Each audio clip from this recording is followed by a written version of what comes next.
Okay, I'm just setting up the live stream. Shouldn't be too long.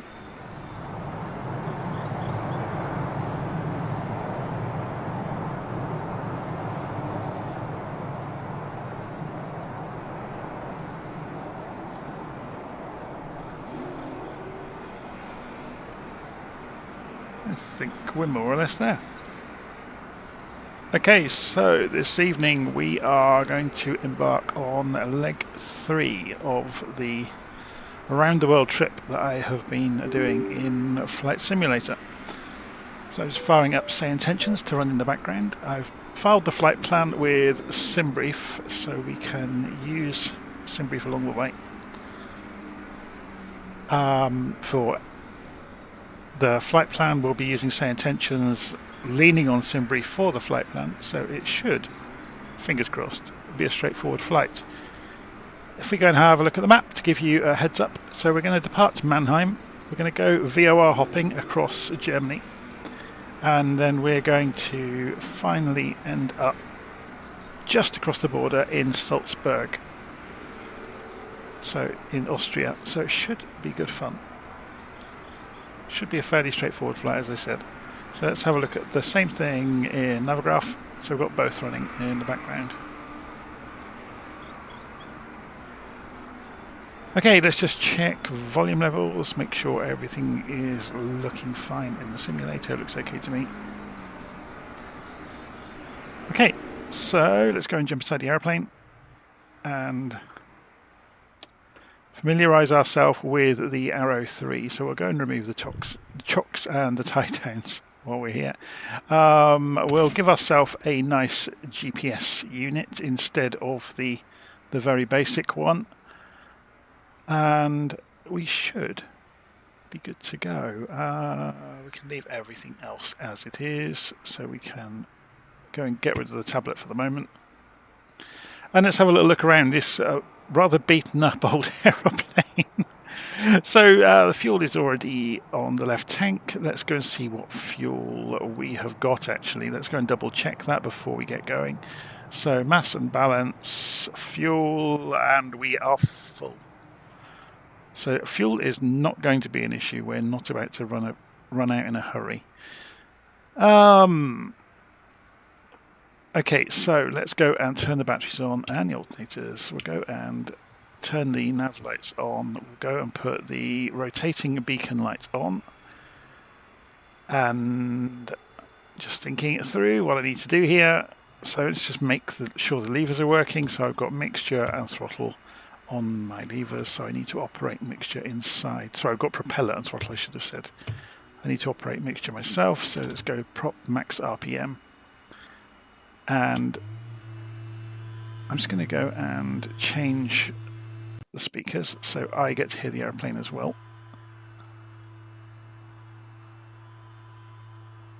Okay, let's go and turn the engine over.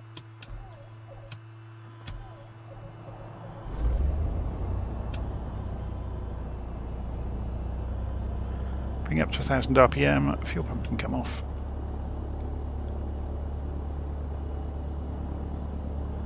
The avionics have come straight on. There's no independent switch in this aeroplane for the avionics, obviously.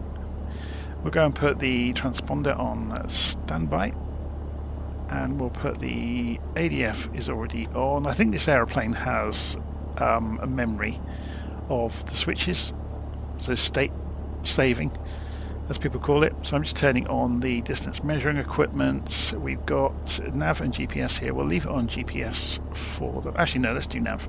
It's more fun flying radio beacons, isn't it? And we'll have to switch. That's obviously switched to VLOC over here. We'll do it on nav 2 as well. And we'll calibrate the altimeter.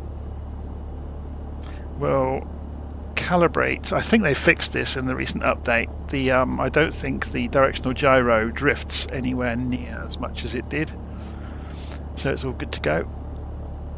So we're just waiting for the engine to warm up while we're messing around with the avionics. Okay, so we've got the GPSs just coming up.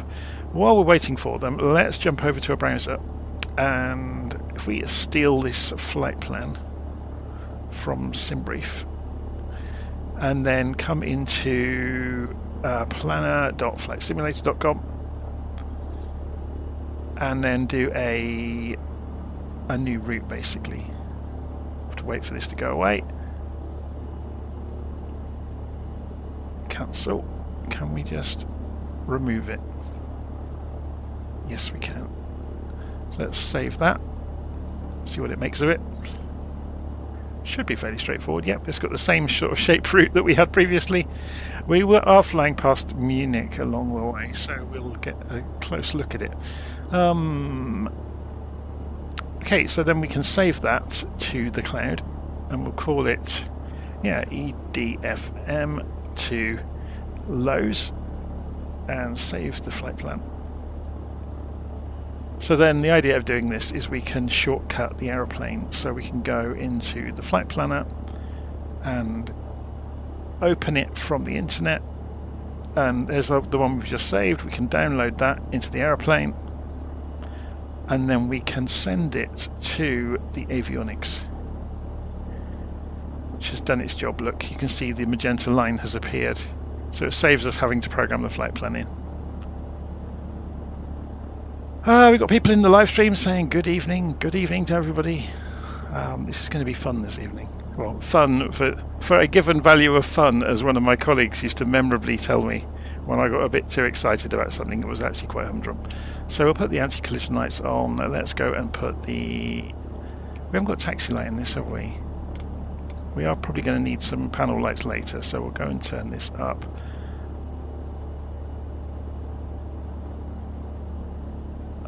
Let's just remind ourselves what we get in the way of a autopilot in this aeroplane. So we've got autopilot, got roll hold.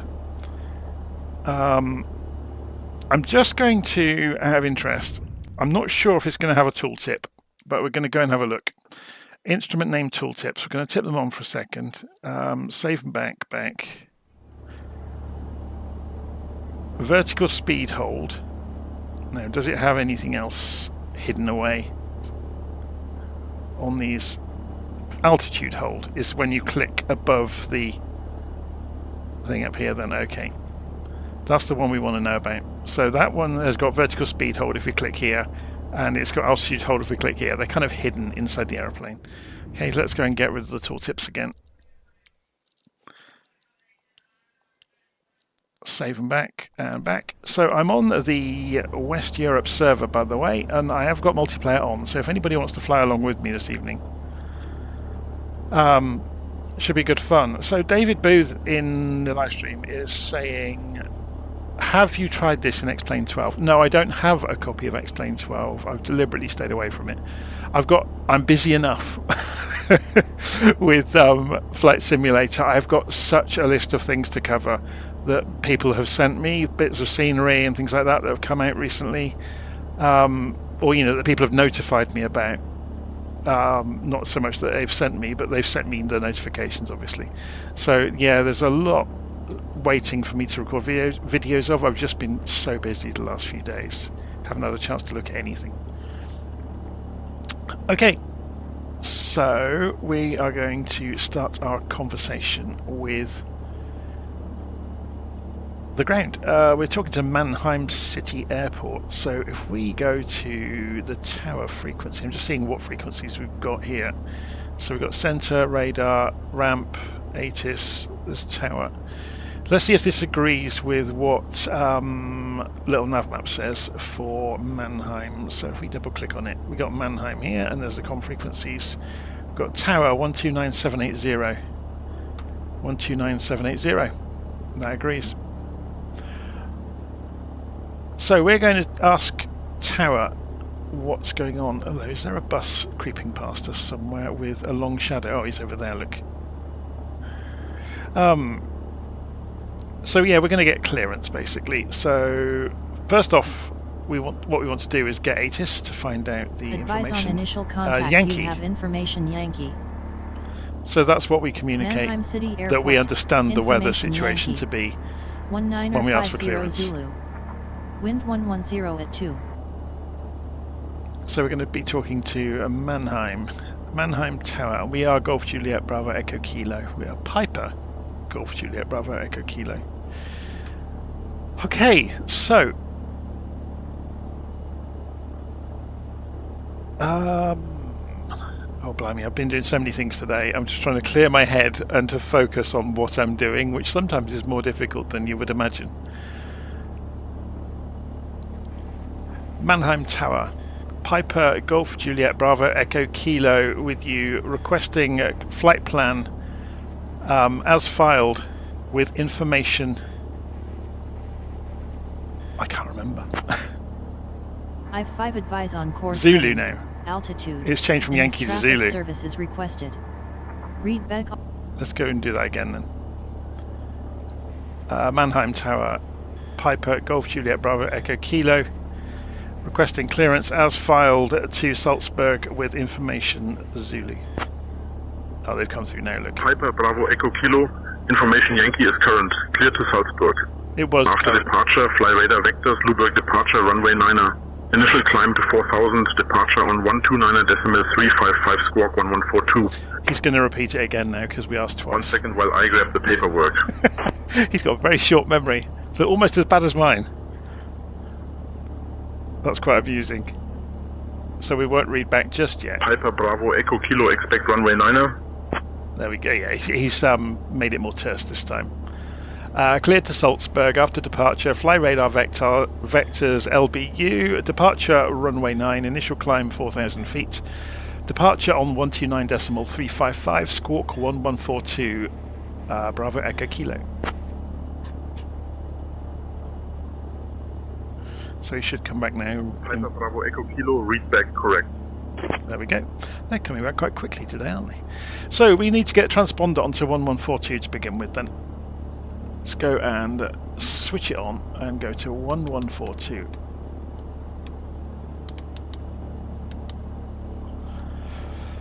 And we're going to climb to 4,000 feet, departure runway 9, radar vectors to LBU. So LBU, you will discover, if we look on the flight plan, is our first VOR. So we're going to the Luberg VOR. 47 miles out to it. That's quite a long way, isn't it? So LBU frequency is 109.20. So we'll switch over to the nav radios and we'll tune in 109.20.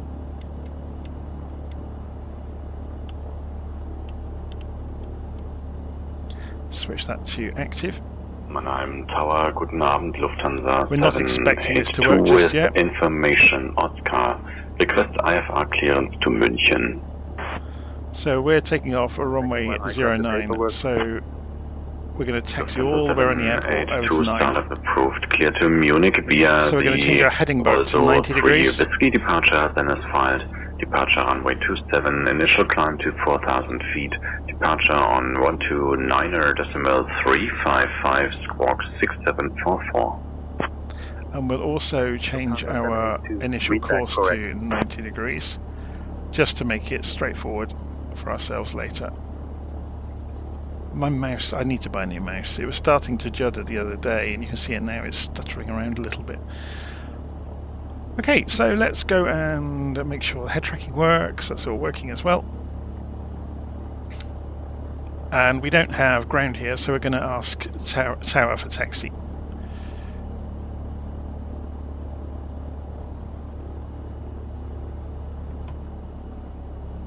So let's pull up, before we even listen to them, let's pull up the chart of the airport, because they'll give us the taxiways. I'm presuming we'll just go Alpha and Delta. Mannheim Tower, Piper Golf Juliet Bravo Echo Kilo, requesting taxi to runway 09.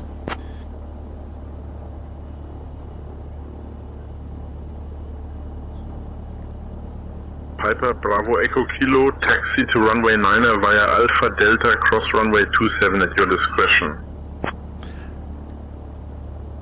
Taxi via Alpha Delta, cross runway at our discretion, Bravo Echo Kilo.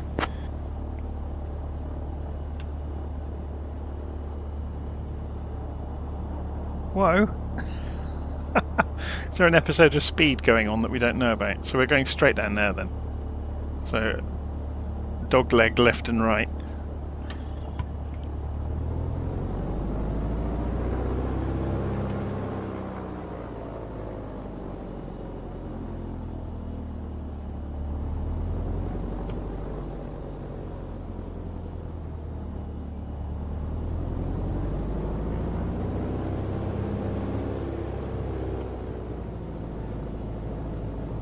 How do I hide the tablet? You press tab. Oh, you mean the one in the aeroplane here? There's a switch called ICOM on the dashboard that makes it appear and disappear. So we have to go all the way around, across the runway at our discretion. I can't see anything coming.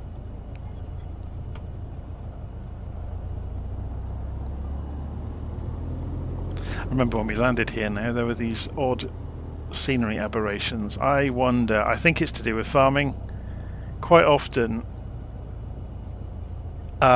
you get these cables above fields with, I don't know if it's for bird scaring or what, it must be, I guess, where you get things hanging from the cables. And obviously the photogrammetry has picked it up. Well, that's what I'm presuming it is.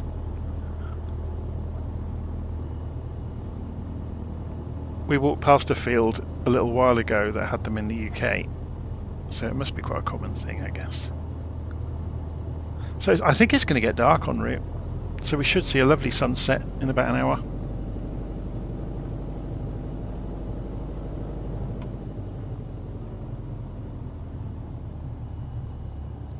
Does the tablet come with 2024? This one does.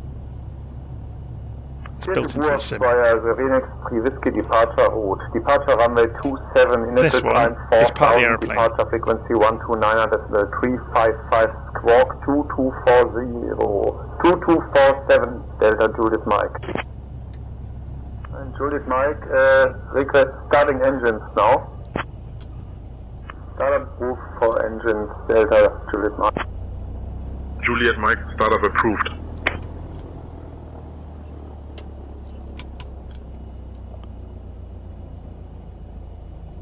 Mannheim Tower, Piper Golf Juliet Bravo Echo Kilo, holding short runway 09 for departure as filed to Salzburg.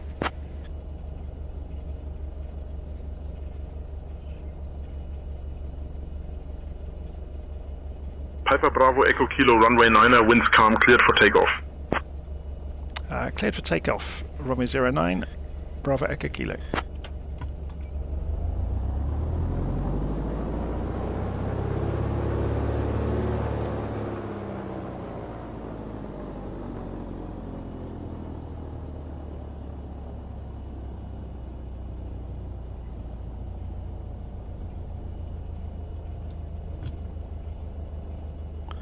Okay, let's go and put the pitot heat on, put the landing lights on, and I think, I'm just checking around the cockpit, I think we're ready to go.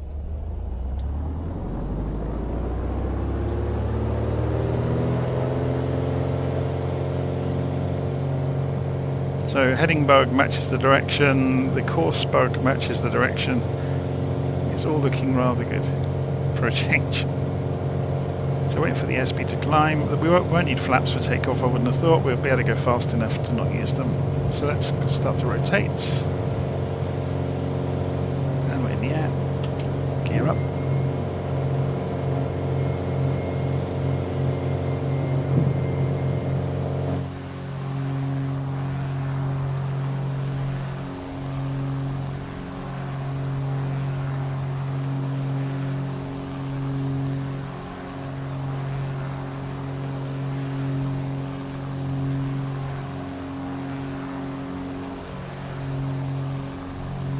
Terrible at flying from the outside view. What a view!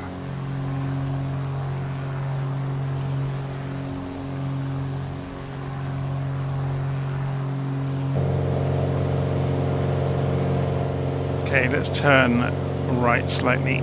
We're climbing out to 4,000 feet, remember. Just hold about 500 or 600 feet a minute in the climb.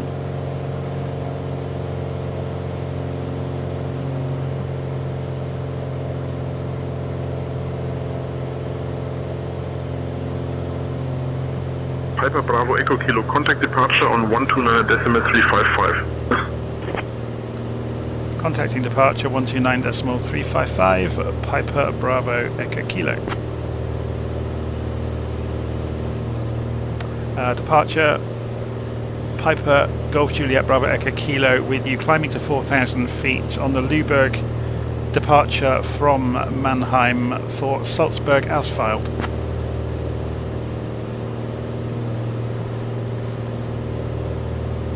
Alpha Golf, Juliet, Bravo, Echo Kilo, Langen radar, not seeing you on radar. Cycle your transponder and ident again for me. Did they change our frequency or have I got it wrong? Langen radar, Lufthansa 656, still climbing to flight level 310. Lufthansa 656, Langen radar, identified. Guten Abend.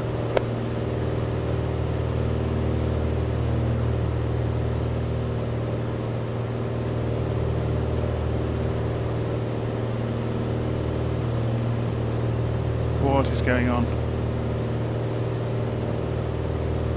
Have I missed something?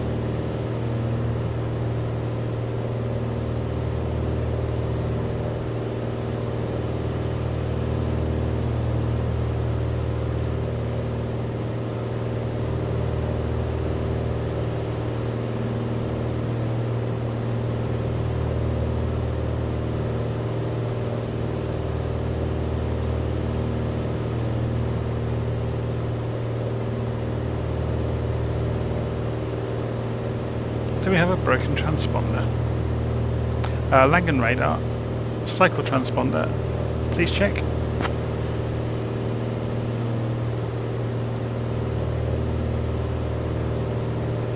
Oh, it's working.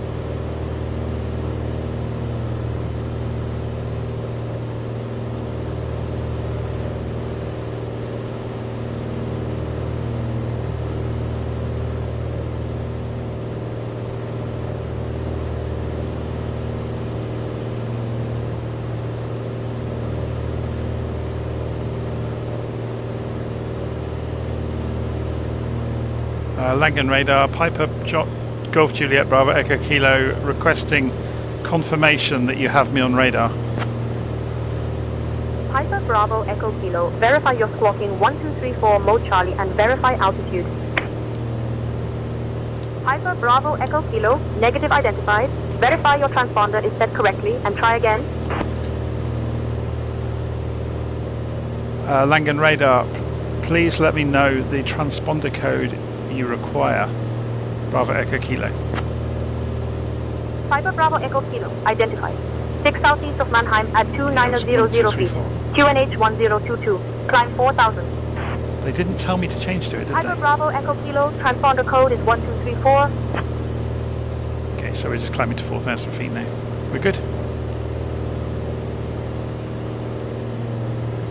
Can you use a SimBrief flight plan in the 310R? You can use a SimBrief flight plan in any aeroplane you like. If an aeroplane does not appear within SimBrief, just search for it at flightsim.2, search for the aircraft type and SimBrief profile. And you will find somebody will have probably shared a URL where they have configured the aeroplane for you. Because you can configure airplanes for SimBrief. So if an airplane is not listed, like this one wasn't, I was able to go and find the profile for it at flightsim.2, which somebody had kindly shared with me. Well, with the community, I should say. So let me just get this sorted out. So we're going to go and put the heading bug round to the direction we're going. Famous last words. If I can get anywhere near it with the mouse. God, look at that. Lack of talent today. So, autopilot on.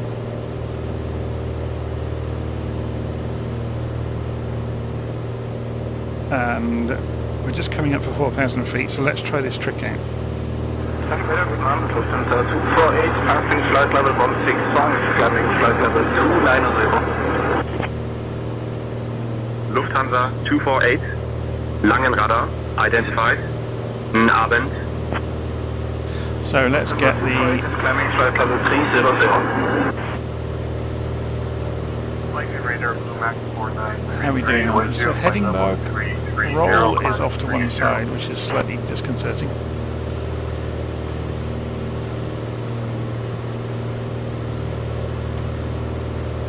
There we go. So it's on heading bug now, or heading mode I should say. should bring us back towards the VOR.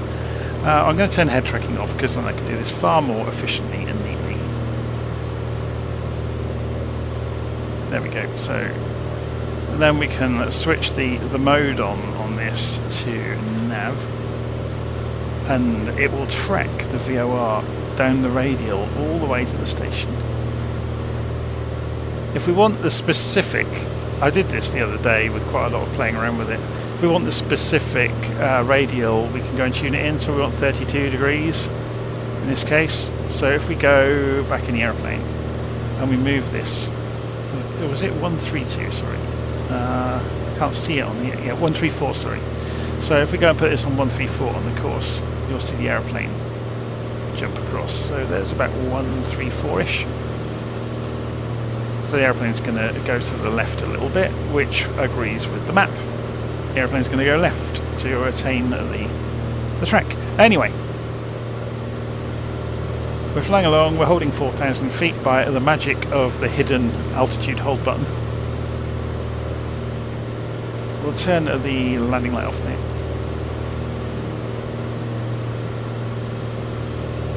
And we will have a look at the engine note. We're fine on the RPM. And we're pretty good on the manifold pressure as well. It's good.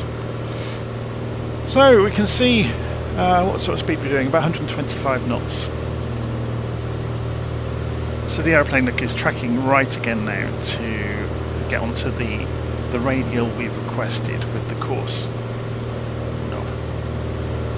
So David's saying, do you use a VATSIM or Say Intentions AI? I'm using Say Intentions this evening. The great thing about Say Intentions is you've always got all of the controllers staffed everywhere all the time. So it's fantastic for that very reason. So Wicked Farmer is saying, buying the game outright would install the full game with scenery on my PC so internet is not needed. No. The scenery for this simulator runs into petabytes. So if you're wondering what a petabyte is, we're talking millions of gigabytes. This simulator, you can see from the whole world is covered in this detail. There's no way that's going to fit on any computer that will fit in a normal room. So yeah, and it takes this right down to, remember, to blades of grass in the fields. If you go and visit anywhere that's got very high detailed scenery, and this is only average detail that we're flying along at the moment, if you fly anywhere that's got high levels of detail, your bandwidth takes an absolute hammering in 2024. So I've got fibre to the house, so it's not a concern for me, but I've seen it go over 100 megabit per second if you let it. It can cache areas, and there are rumours that one of the future updates they're going to introduce the possibility of allowing you to cache areas of scenery. We are in the air and request an IFR clearance to ECHA. Let's go and increase the range on this radar. Sorry, not radar, GPS. Just a second. So if we put this on the first page of the page grid, then we get distance countdown, direct VCAS, and then we can show just the numbers over here if we wish. Cessna Tango Oscar Yankee, climb flight level 250. So yeah, the FlightSim 2024 achieves this incredible view out of the window by you not having it. It's fed down to you by monstrous networks of computers all over the world that are serving everybody all at the same time.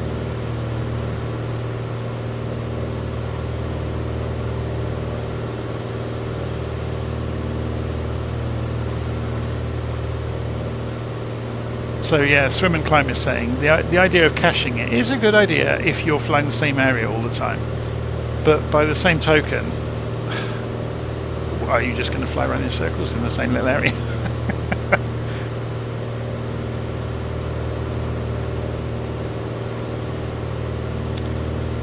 If you want to see what the simulator looks like when you've got no data connection, you can go into the settings and turn it off, and it suddenly looks like a little bit like FSX used to. So, all of this will be stripped away and you'll just have checkerboard basic fields. Most of the roads and things will vanish, all of the road furniture, most of the trees will vanish.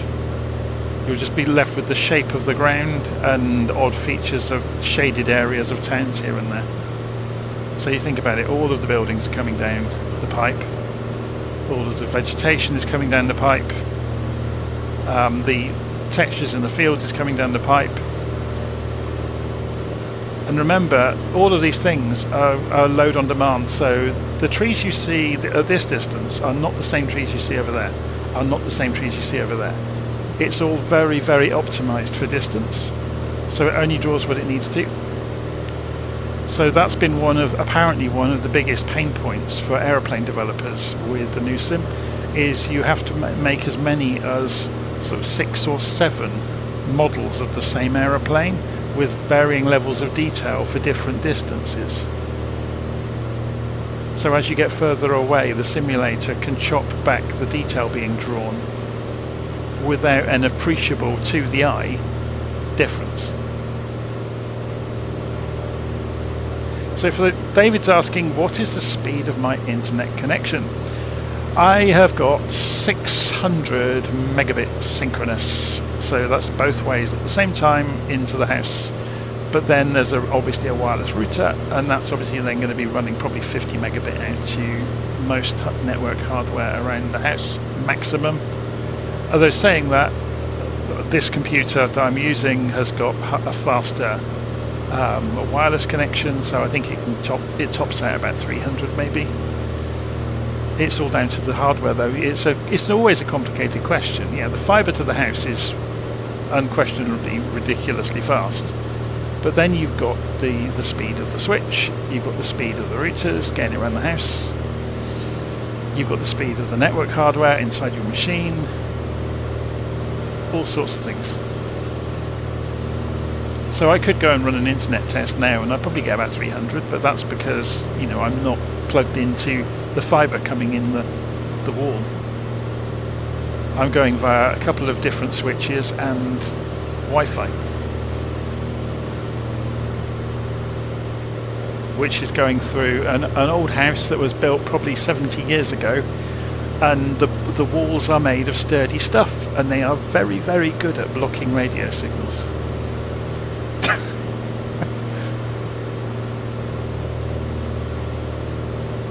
So we have actually got several mesh network points around the house to flood the house with Wi-Fi. It's always been a problem. All of our neighbours have exactly the same problem because these houses were built to last, which means they are not built to allow radio signals through the walls. And yes, SimTime is saying, I have teenagers. I have 3 daughters in the house. They're not 2 of them are still teenagers. As you know, only one of them now, thinking about it.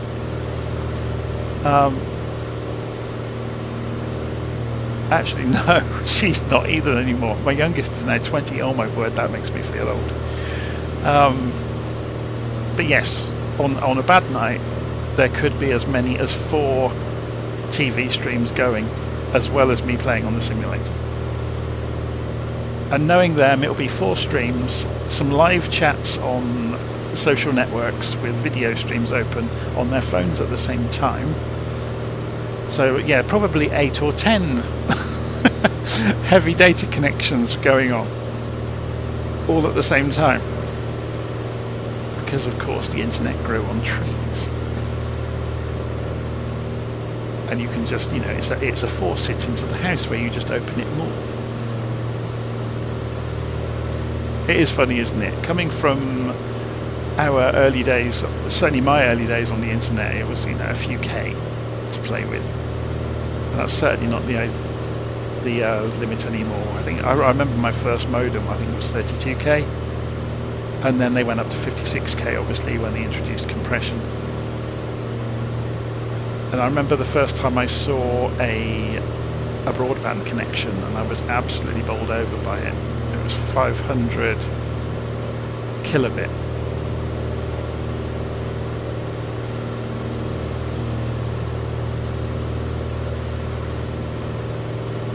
And then I remember having the first megabit connection, and then a 2 megabit connection. Of course, now we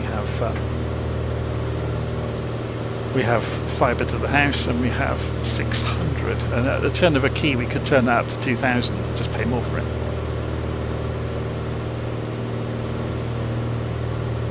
Yep. So SimTime can remember dial-up as well.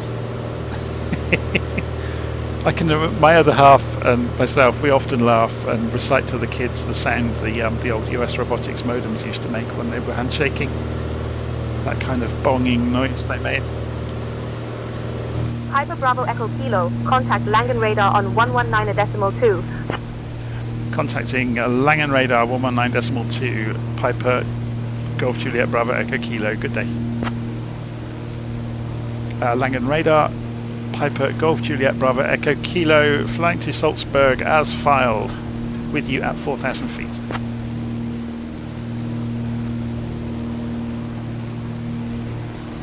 Piper Golf Juliet Bravo Echo Kilo, Langen Radar identified. Good evening, Schweigern, QNH 1022. QNH 1022, Bravo Echo Kilo, thank you.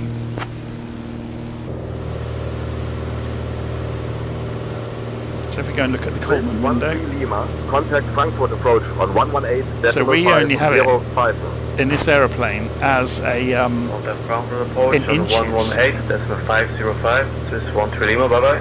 So let's go and have a look. And we want to look on Navigraph, don't we? So if we go and look, Mannheim's probably not too far away. So if we go information and open airport and go weather, 3018 was 1022. So we are on about 3018. That makes sense, doesn't it? I need a piece of paper with conversion table of inches to hectopascals or millibars. Oh, floppy disk drives. I'm just reading the live stream comments there. I have got a working zip disk drive on the shelf in here, and a pile of zip disks. And in the loft, I have got an iMac from about the year 2000 that still works. Under the desk opposite me, I've got what was a Windows 98 computer that still works.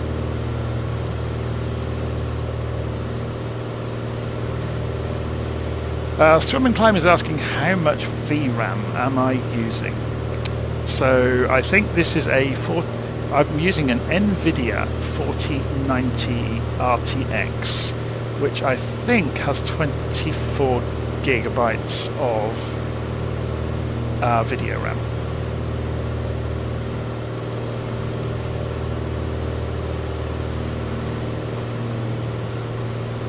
Zip disks, the first generation of zip disks were 100 meg, weren't they? And then the second generation were 250 meg. But I remember the first generation of drives, they had a manufacturing problem where they had the click of death, as people used to call it. So yeah, the PC sat here has got 64 gig of RAM on the motherboard, very fast RAM. It's got 24 gig of RAM on the GPU. The CPU itself is pretty quick. The specs of my machine are in the notes of the video, I've just remembered. So if you have a look in YouTube and just expand the flight notes, they're down the bottom. If you scroll right to the bottom, I've written out the notes, because so many people kept asking what machine I'm using. I ended up writing it all up. It was an off-the-shelf machine, by the way. I didn't build it. I had enough of building computers many years ago.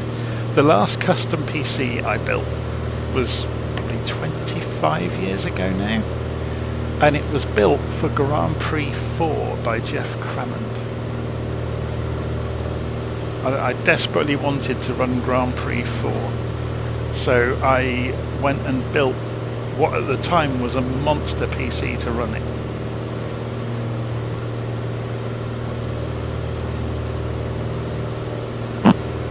Those are the days, hey.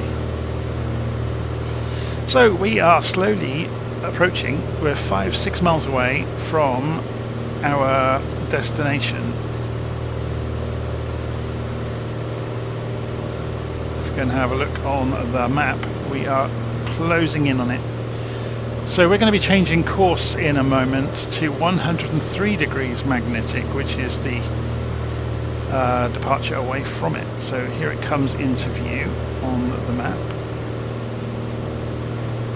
There we go, LBU.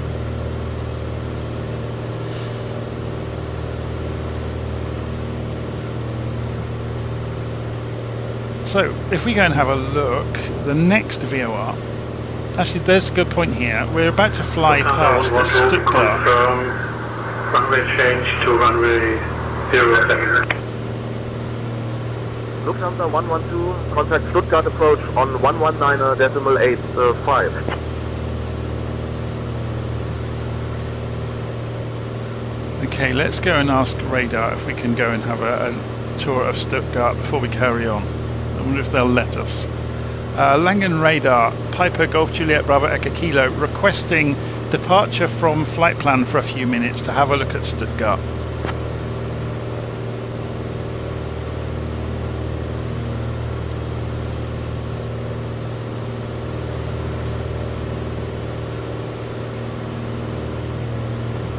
Piper Bravo Echo Kilo approved. Maintain VFR and advise when ready to resume flight plan.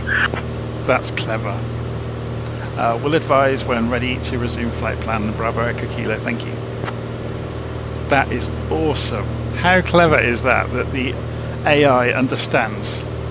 So we're going to turn autopilot off and we're going to go and have a look at Stuttgart. So we're just coming past it. It's on our right, a couple of miles away. So we will tell Langen radar when we are ready to come back onto the flight plan. So we're just going to depart and go have a nosy around Stuttgart for a bit.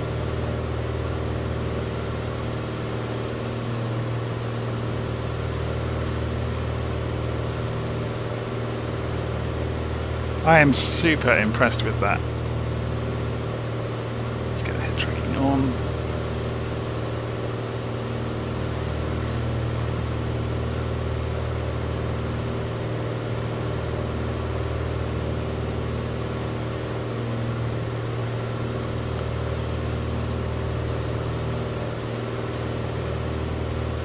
It's a very, very clear evening in Germany, isn't it?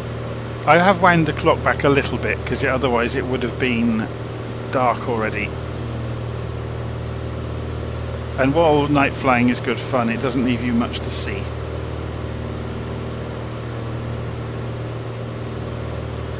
So the wonderful thing about Say Intentions, just reading the live stream comments there saying that, you know, they sound like real people. The wonderful thing about it is that they've got all the regional accents as well. So they've got enough samples of real people. I am one of the people you can have talking to you in Say Intentions. So I can provide mentor services. And quite embarrassingly, the AI version of me obviously knows a lot more about everything than I do. So the pretend version of me is more clever than me. Welcome to the future. So should we ask Sarah a bit about Stuttgart? I have the tour guide Sarah with me in the cockpit at the end of a button if I wish to press it. Hi Sarah, what can you tell us about Stuttgart?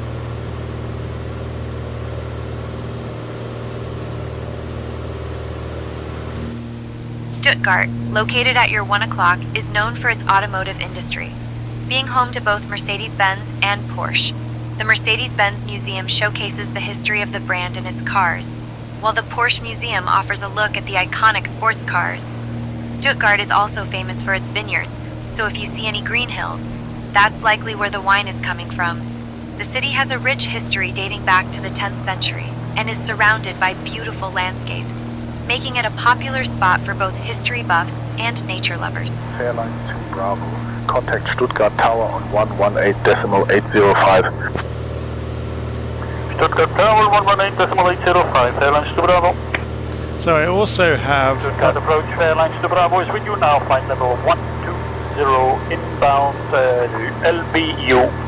It's funny, isn't it? I don't like stepping on the other people transmitting, even though I'm not transmitting. And old habits die hard. As soon as I hear someone on the radio, I shut up.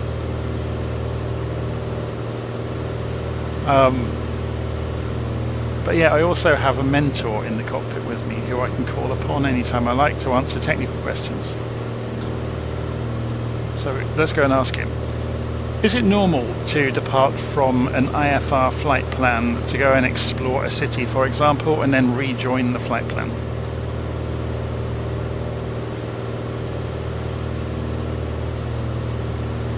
Sometimes takes it a second or two. Yes, it's perfectly normal to deviate from an IFR flight plan for a short exploration as long as you maintain VFR and stay in communication with ATC. Just make sure to inform them when you're ready to rejoin your flight plan. There we go.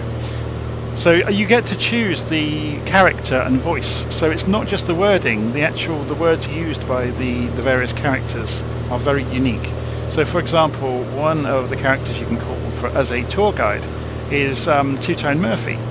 And obviously myself as a mentor as well.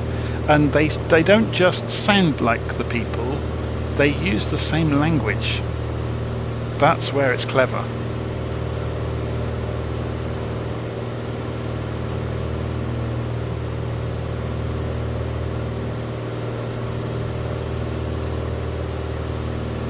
So we're just going to have a quick look at this stadium and then we'll go back towards the turning point on our map and carry on the way we should have been going all along.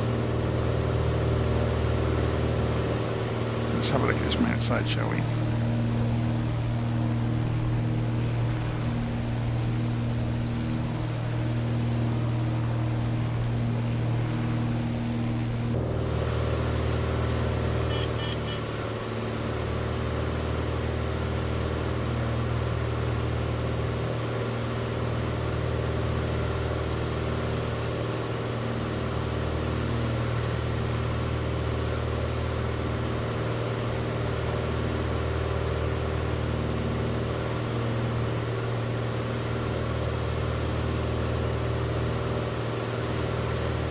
So this is the Mercedes-Benz Stadium. If we ask the tour guide, hi Sarah, can you tell us about the stadium below us?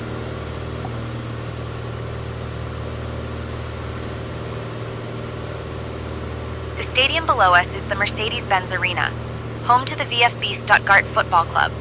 It was originally built in 1933 and has undergone several renovations since then, including a major one in 2008. The arena can hold over 60,000 fans and is not just used for football. It also hosts concerts and other events. Fun fact, the stadium was used as a venue for the 2006 FIFA World Cup. So if you hear cheering, it might just be the fans celebrating a goal. There we go. So we need to get back towards our flight plan, so we're going to turn right back towards the VOR.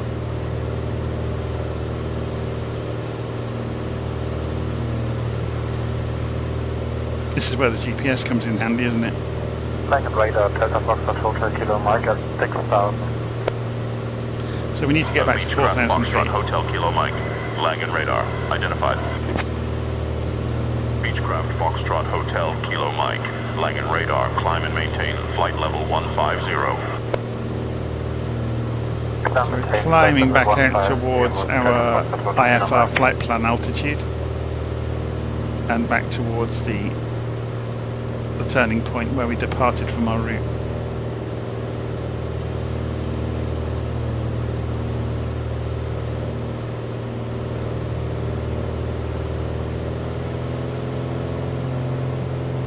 Let's open the engine up a bit and speed the propeller up a bit. So, because it's getting dark and I don't trust anything to not smash into us, I'm going to go put our landing lights on. Should we go and see what they look like? Oh, it's just this light on the front. It's not very spectacular, is it?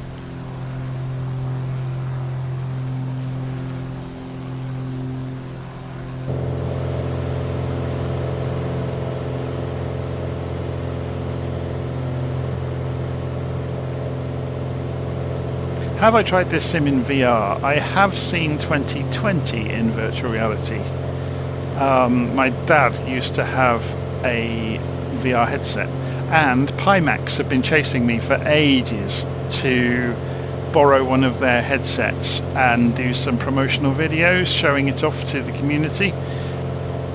I refused in the nicest possible way. I don't see how you can demonstrate a virtual reality headset. It's impossible.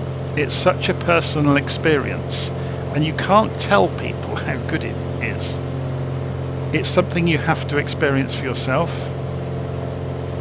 And yes, VR on powerful hardware is a game changer. It makes flying GA planes very, very much easier.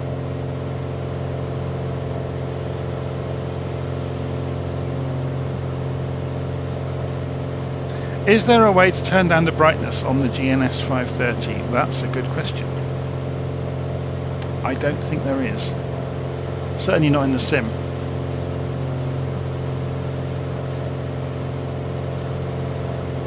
I'll say that, and then somebody will come along and say, oh, it's in like 5 levels deep in the menu somewhere. Because there's volumes, isn't there? I'm not sure that there's a brightness.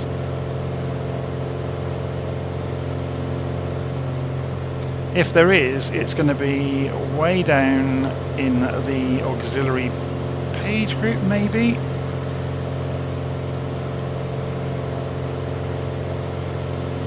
Display backlight.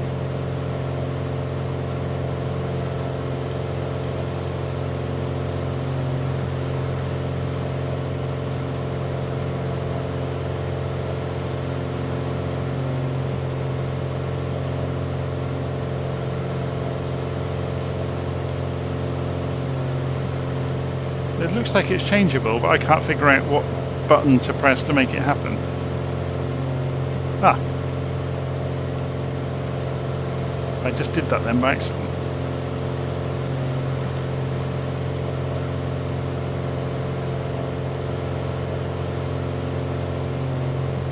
So yeah, there is a display backlight option. I'm not going to meddle with it.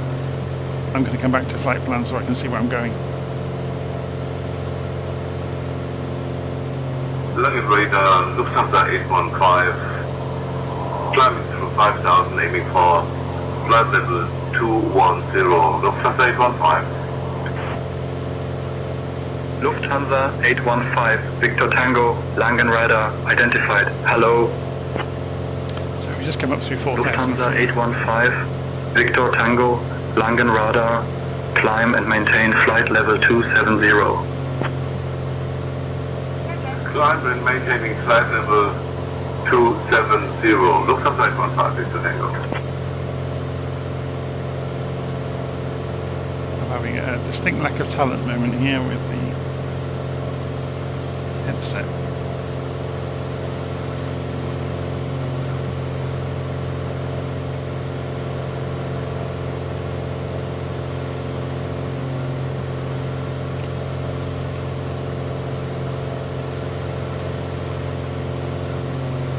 So we're just coming back towards 4,000 feet.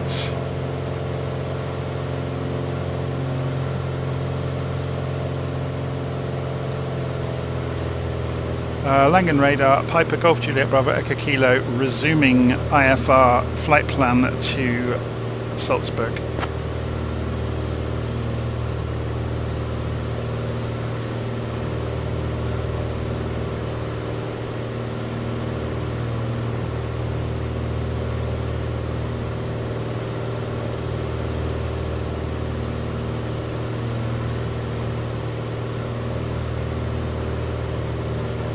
So we're going down to 11280. This is the Walder VOR, which has a range of 80 miles. So we should be able to pick it up straight away. 11280. Let's try it. I'll just turn the head tracking off for a moment. 11280. Switch to active. And we haven't quite picked it up yet. So we'll just maintain the same direction. We're expecting to fly 104 degrees to get there. We're flying about 100 degrees-ish. So it's going to be about there when we do pick it up. Do we have any wind going on? crosswind is turning us away from the track. Okay, so we'll add a few more degrees on, just to battle the wind.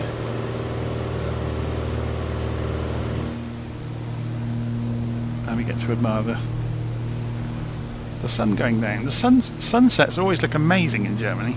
I think it's because it's so flat in the middle of the country.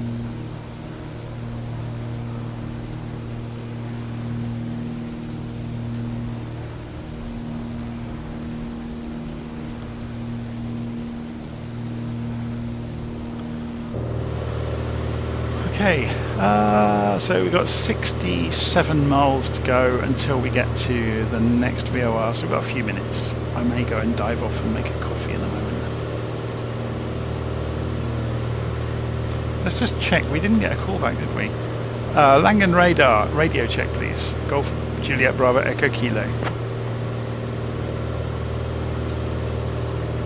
Piper Bravo Echo Kilo, roger, readability 5.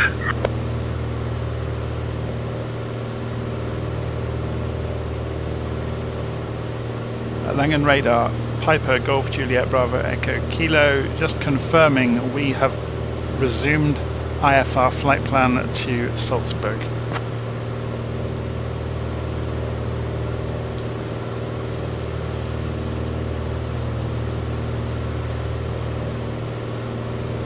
Piper Bravo Echo Kilo confirmed you have resumed IFR flight plan to Salzburg.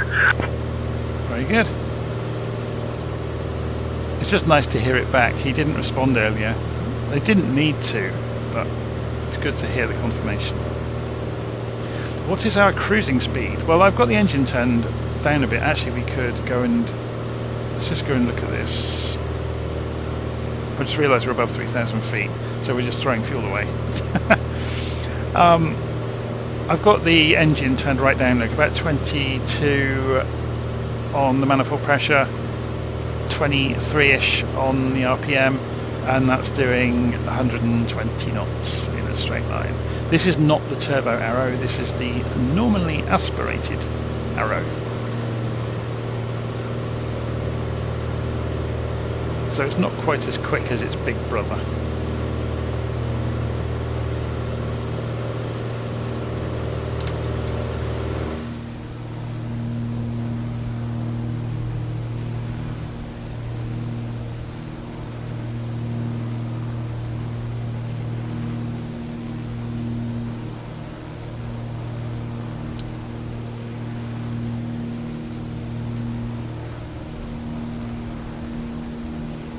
Oh yeah, let's go and have a play with the lighting. We're going to figure that out now. So on the GNS 530 and the 430 actually, you've got these two knobs at the bottom right. The outer knob selects the page group at the bottom, and the inner knob selects the page within the page group. So if you rotate the outer knob, it goes to the database, which is like waypoints and airports and procedures. If you go then to the third page group is auxiliary, and in auxiliary the first page is fuel planning, the next page is some stuff that's not implemented, and the next page has got the display backlight. So to put the cursor inside, you press the knob, and then you can move the cursor around with the outer ring. So then when you're on display backlight, if you press enter, it will go in there, and then you should be able to use one of these or the other. And yeah, this is foxing me slightly. I'm not sure if it's been implemented. Oh, here we go, you just press enter.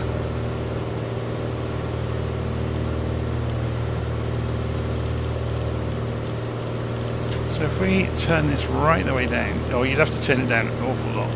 Can we make it go faster? Yeah, you'd be all day. They haven't really implemented it properly, but it does look like you can change the brightness.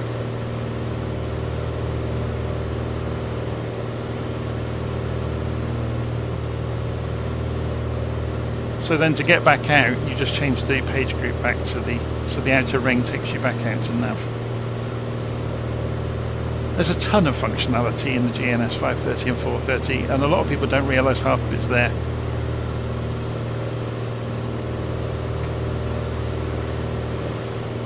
It's like the even within the nav group, you've got your north facing, or the arc mode, as the big jets call it, which gives you all the stats around the outside. You can reprogram what stats you get around the outside. So if you press menu, you can change the fields. So we could go change fields, press enter. Oh, no, sorry. Menu, change fields, select. I thought we should be able to do that. Eurowings Papa November 4, climb and maintain flight level 060 approved. Change fields. Yeah, this is slightly broken. It used to have more functionality in the old version of the sim. Anyway, what was I going to show you? Ah, it's doing it. Yeah, this is slightly broken, which is a shame. If we press, or if we go through the page group, so we're in, yeah, look, it's moving the focus around the fields we want. Oh, I see what it's doing now. It's not broken at all. It's me, lack of recent knowledge of it. So if we go menu while we're looking at nav, then go to change fields and press enter, the focus is flashing on the fields. So then you can change around the screen to which field you want to change. So say we'd said the GS, and we press enter on that, and then we can roll the inner knob to change it, and we can choose what parameter we want to appear in the corner. So say we wanted distance instead, and press enter, and we now got distance down there, and we can work our way around the screen doing that, and then just press clear to come back out. It's just, yeah, these old systems, unless you use them day in, day out, you've become unfamiliar with what they're doing and how they do it. But there's so much stuff hidden in here. So, as I was saying, on the nav page group, you've got your north-oriented view there, you've got terrain mode, you've also got TCAS, you have to go and turn it on now. So turn ADS on, and then enter, or is it clear to come back out? But that will show you other aircraft. There's one, look, just coming up to us 20 miles out. Well, no, about 15 miles away. If we press Control Alt N, there he is. Well, that might be him there actually. And he's gone. Oh no, it's come back again. I've turned the labels back off now. But yeah, so this thing is a bit of a wolf in sheep's clothing. It can do all kinds of things.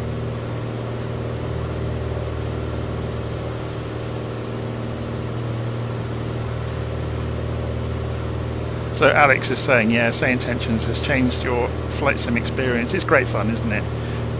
The world is suddenly not as empty. Piper Bravo Echo Kilo, contact Munich radar on 136.525. Contacting Munich radar 136.525. Good day.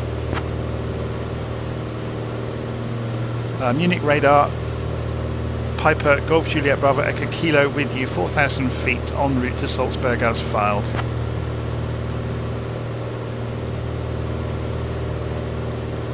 Piper Golf Juliet Bravo Echo Kilo Munich radar identified. Good evening, Heubach QNH 1023. There we go.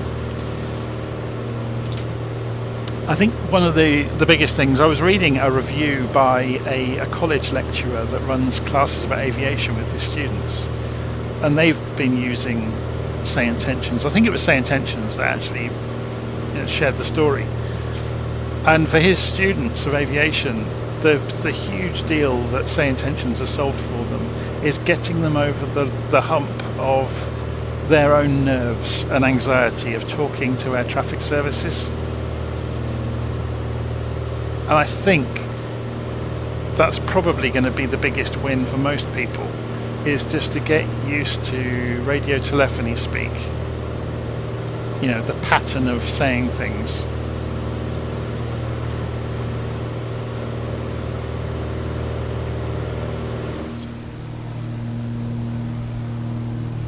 So we should be on Munich radar for a while now, I would imagine. Should we zoom out and watch this sun going down? Whoa, this hill here is quite big, isn't it?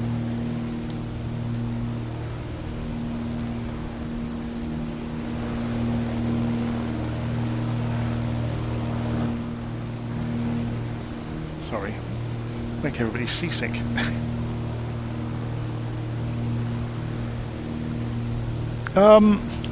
The interesting thing, I'm just reading the comments there about the step up to VATSIM. So yeah, without something like, say, Intentions to train and practice with, the step up to VATSIM might seem quite large. And to be honest, that's where I had a huge advantage over many for several years. I got into this whole modern flight sim world.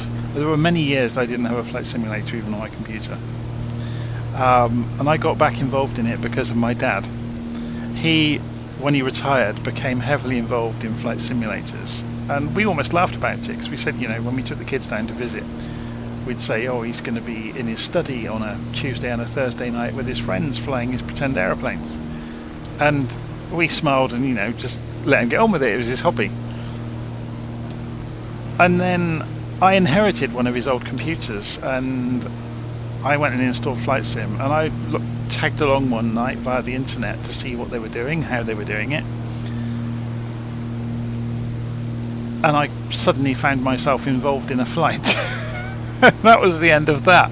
So for the better part of a couple of years, I turned up with them on Tuesday and Thursday nights, and they ran their own human ATC, or air traffic services, where a couple of them initially they used TeamSpeak, and then they switched over to Discord when it became popular, and they ran their own human air traffic services. So you were talking to a real person, which was invaluable, because you could go on a group flight where everyone's flying the same route, and if you went last, you got to hear everybody else first, so you kind of knew what to say. So when it came to be your turn, you were still maybe a little bit nervous, but you realised straight away they were there to help. And I think that's the major thing people don't realise about air traffic services. They are not there to judge you and tell you off for doing anything wrong. They are there to help you. But yeah, the group I flew with, and I can show you them, I'll just make sure we're not going too far off track here. That's fine for a few minutes. The group I flew with for a couple of years are called MyAir, and I've just been helping them recently to rebuild their website. Radar, good evening, Condor 3 Papa Kilo, passing flight level 162, descending 5,000 feet. So I've just been helping MyAir to renovate their website. Good evening. To make their existence better known to the flight sim community.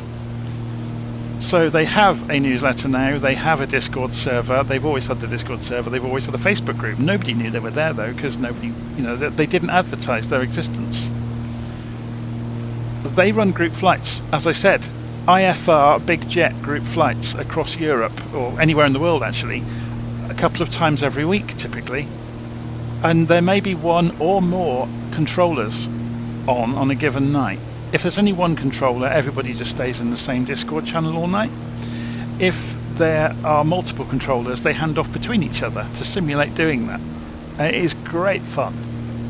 So if you want to go and find out about MyAir, we've started building this out. So everything you need to know about doing group flights with them is in here. So you know how they work, push to talk, configuring your simulator for multiplayer, and running a little program called Transmitter that lets the controllers see where you are. So it's simulated radar basically. But we've also been building out the getting started page there.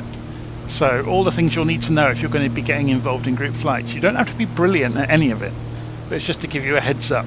You need to know how to fly your aeroplane. You need to know a little bit about talking on the radio, just the general patterns. You need to figure out when the flights are planned, and they've now got a Discord server with events in it and the newsletter as well. So if we go and have a look at the newsletter, we can see that it's going to come up here. It's a Substack newsletter, so you can see they've got one coming up tomorrow night, going between two airports, and there's a suggested route. So you just turn up in the Discord server on the allotted day and time, and the other pilots will be there all getting ready together. So yeah, you can join the Discord server, and there's a link on the Discord server page.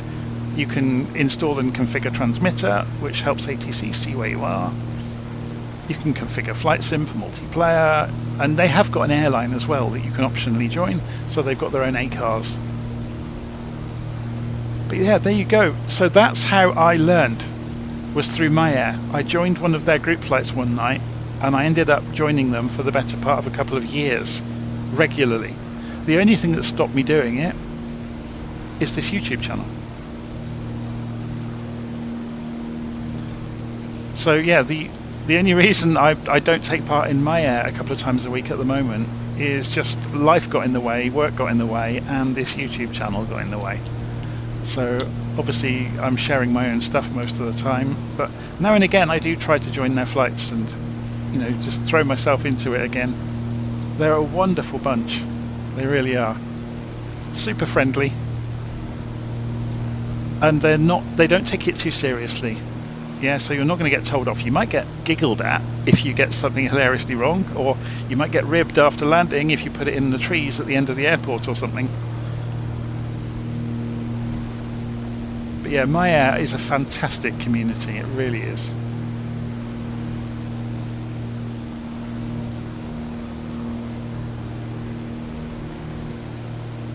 They've always focused on the big jets. They occasionally do VFR flights, but that's very much more the realm of somewhere like Virtual Flight Online, where they've kind of doubled down on GA flights and small business jets and things like that. And you typically get 30-40 pilots turning up for their events, which is, it's mayhem, but it's great fun as well. Munich Radar Austrian 3 for Charlie, hello. Maintaining flight level 230. So we're losing the sun, aren't we? And we need to figure out which way we're going. Yeah. So we want to go this direction to get to the VOR. So let's turn our heading across. If we switch the major mode here of the autopilot to nav, it will hold the VOR for us.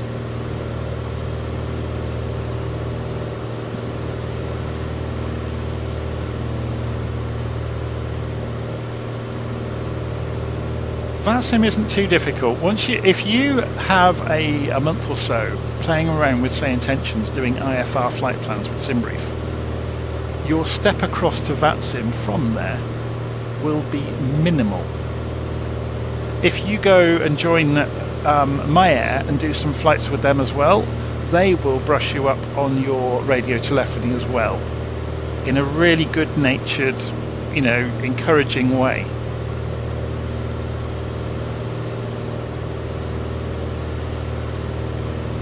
The other great thing about MyAir is after everybody has departed, the routes are typically judged to be between an hour and a half to 2 hours. After everybody's departed the airport, once you're all away from the tower of departures and all in cruise, then an open channel is essentially declared and everybody can just have a chat about simulators and stuff while you're flying. And then that all comes to an end, obviously, once you're going through the star, whatever the flight plan demands. They also do a thing called bullseye flights, where the only thing, or the only plan for the evening, is that everybody will arrive at a given airfield, or in the vicinity of a given airfield at a given time. So you can start from as far away as you like. So some people might start mid-afternoon, with the intention of arriving when the flight starts, towards the end of their 2-hour slot. So normally they start from 8 PM in the UK and fly through till 10 o'clock in the evening. So you would, on a bullseye flight, you'd be looking to get into the vicinity at about 9:30. But obviously all the notes for them are detailed, both in the Discord server and in their newsletter.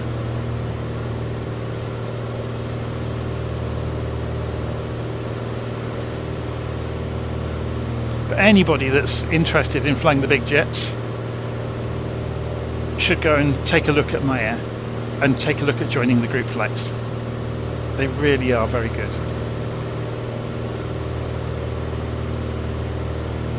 Like I said, I blame them for me being involved in any of this. For that one fateful evening when I went in to take a look, and the guy that was running the airport, the departure airport that evening, he was sadly no longer with us, but he turned around to me and asked me what altitude I was going to be flying at. And before I had a chance to back out of it, I told him a flight level and a call sign, and that was the end of that.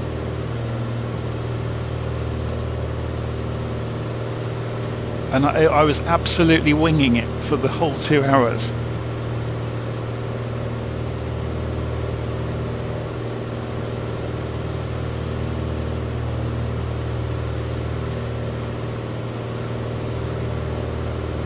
Okay, so we've got 24 miles to run until we get to the VOR. Let's go and have a look outside. So we're just coming past halfway. I'm going to wind the time back so you actually get some scenery to look at. So otherwise it's going to get dark. Lufthansa 3 Kilo Alpha, Munich radar identified. Good evening. Munich radar, Lufthansa 3 Kilo Alpha, request for dispatch. So there is so much farming in this part of Germany, it's just crazy. It's just hundreds of miles of farms. Farms of every kind as well. You've got arable farms and livestock. It's just ridiculous, really. There's dairy farms, and sheep farms.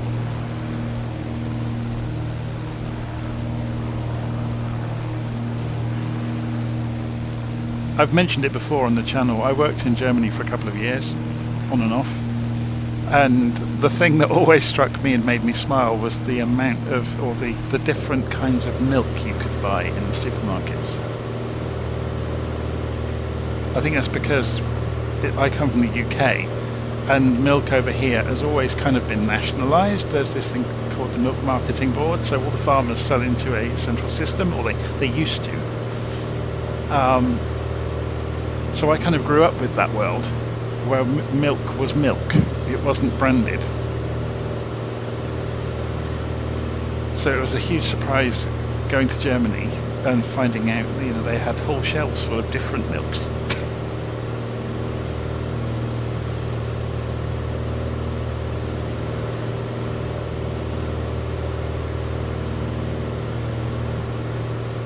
So Hyper Havoc says he's been enjoying the tours on the airline page. He's on leg 15 of Europe so far, all in the 172. Oh my word.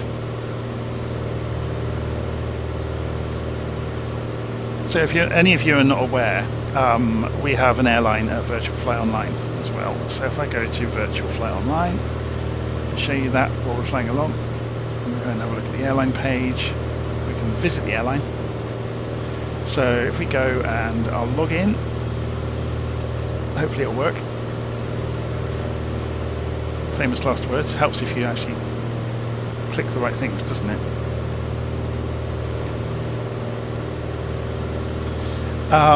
The airline lets you go and fly flights all over the world. You can see people who are flying right now. It says all these flights listed, but to make it easy to find them, we have made tours, like curated tours around the world.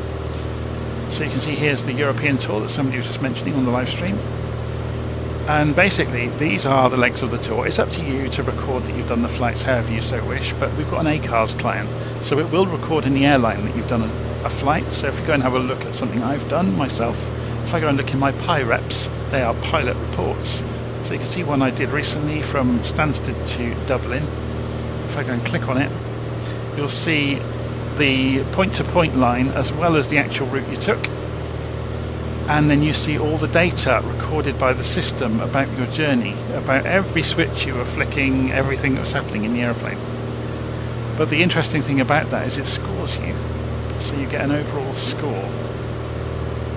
So I got 100%, which is quite rare for me because I'm usually fiddling with things. I can't resist turning every flight into a test flight. But yeah, so it obviously keeps track of the flights you've done. which is good, so that you can see all of your PIREPs, your pilot reports from the past. But it has this lovely ACARS client, so a tracking client that you run alongside the sim that keeps an eye on that's how it knows what you've done with the aeroplane. So if you bank too steeply, or you pull too many G's, or you slam into the ground, or you drop the flaps at too fast a speed, or you taxi too fast, or you turn the lights on when they shouldn't be on, it will know all about identified. Good evening. Germany Air Force 7 Golf Romeo, request descent. So we need to switch fuel tanks over. Germany Air Force 7 Golf Romeo, ready for descent. So if you look down here, oh, actually they're not too bad. In fact, oh, this is on auto, isn't it? That's why they're so level.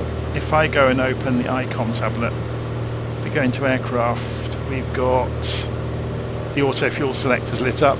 So if we had been watching this, it's been flip-flopping all on its own. So should we see what else is in here? If we go to map, that gives us a moving map of where we are in the world. We can also see charts, and we can see en route charts. Now this was bugged. Oh, they fixed it! Hurrah! It had some bugs in it previously, so we can show the VFR chart as well. So this is obviously the Navigraph integration. It's lovely to see. Works really nicely.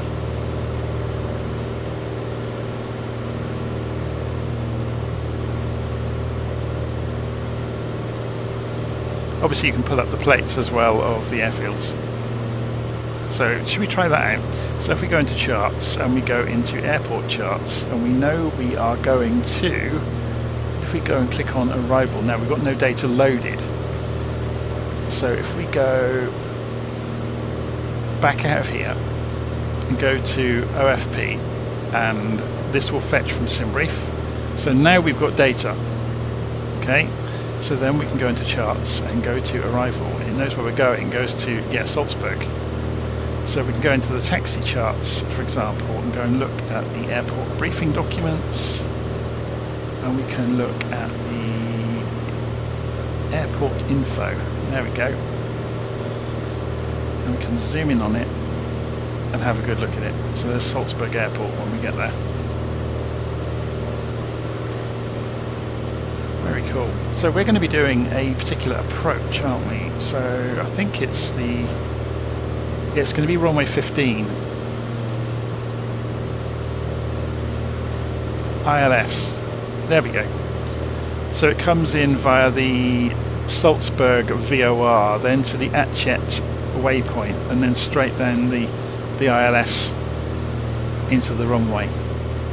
The interesting thing is the border. If you go and look at the sectors, look at the land border. The ILS is actually over German airspace. But then if you look at the sectors, if we turn the sectors on in a little nav map, yeah, look, it's actually quite complicated. And I think for that very reason, you see these messages. Where is it? I'm not sure if it says it on this one actually. But several of the charts have got big warnings on them saying, you don't do this procedure unless you've got authorised clearance to do it.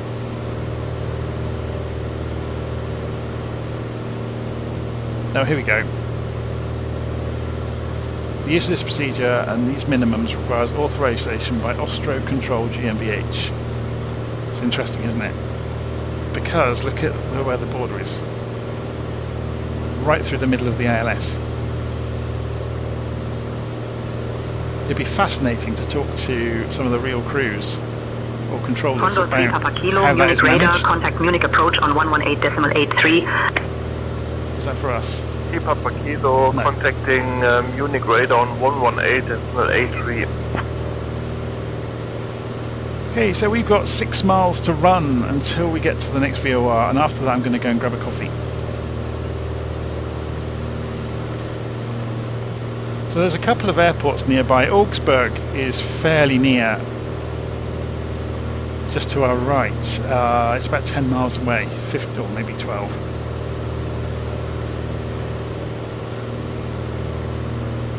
So yeah, I marked in some of the nearby places. So if we look out the right window, it's way off in the distance, isn't it? You can start to see the mountains look on the horizon. Pretty awesome.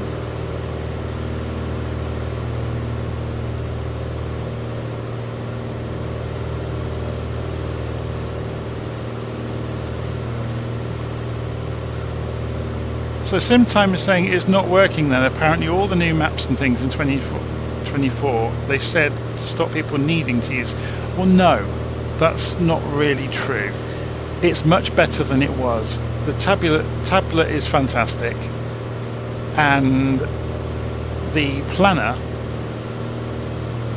is effectively, they've licensed this from Lufthansa. This is Lufthansa's real system for training. So if you come in and look at this, so this is a browser-based alternative to Navigraph, basically. So we can do exactly what I just did in the aeroplane using Navigraph. You can do the same stuff in here.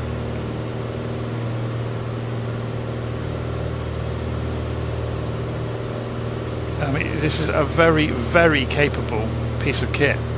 So if we go into flight details, we can see all the information in here, briefings, the OFP essentially. So it's doing all the same stuff. It's maybe not as detailed as SimBrief. It's essentially a training aid that's been turned into something you can sensibly use. You've got layers in the diagram. In some ways I think this is cleaner to look at.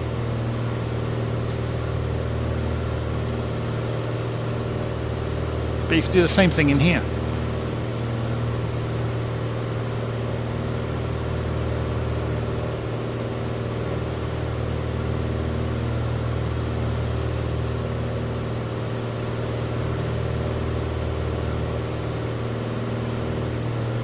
And of course this is showing the real, it's showing all the sectors. They fixed this. This was broken previously. So this has been obviously repaired. But that's really cool. Look, it's showing the sectors. So we need to make a turn here while we talk about this. So you can see the VOR is suddenly shooting off to one side. So we need to leave here on 129 degrees. So notice this will have switched back. Oh no, it hasn't. Okay, that's interesting. So we'll go 129. We'll move the heading bug first. 130 will do. And does it understand? It does. That's stunning.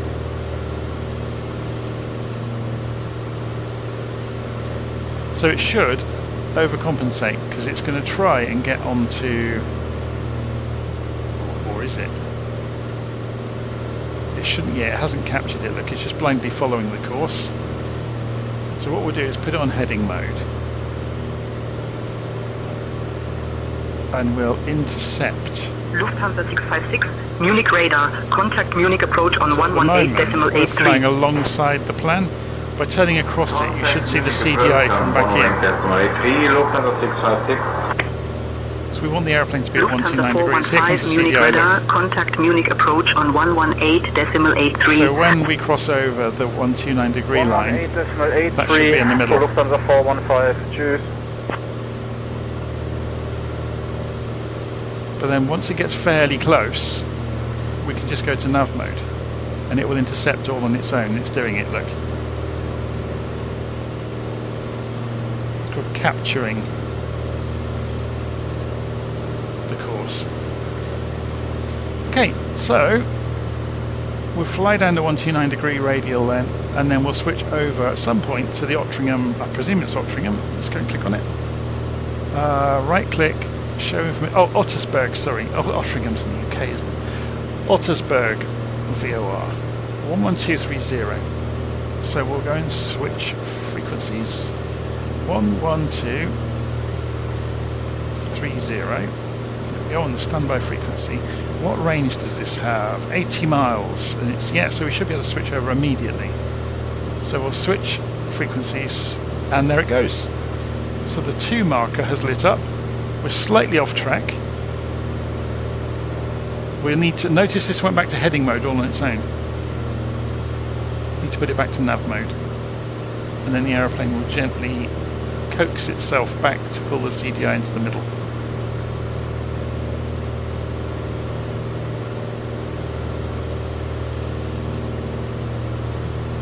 Let's go and put that moving map on. That was quite interesting, wasn't it? Being able to see the map while we're flying along.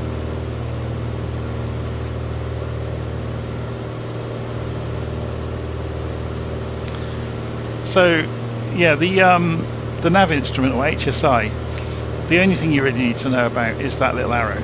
So when it's in front or behind you, that means the radio station you are tuned to is in front of you. If we tune to the other one again, and it's come up behind us, meaning the one we're tuned to now, 11280, was behind us.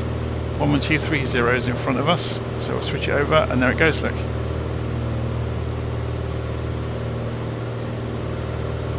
So it all makes sense.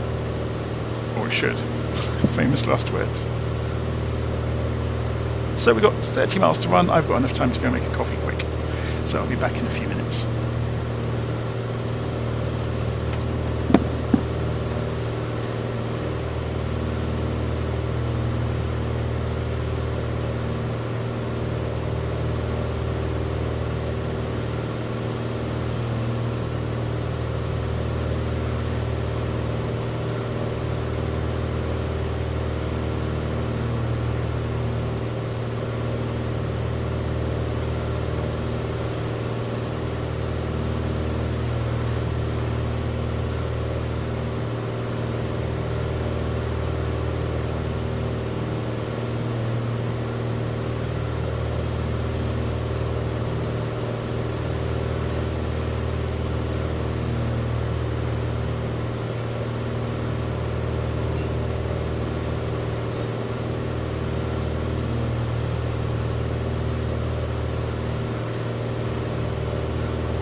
Lufthansa 112, contact Munich approach on 118.83.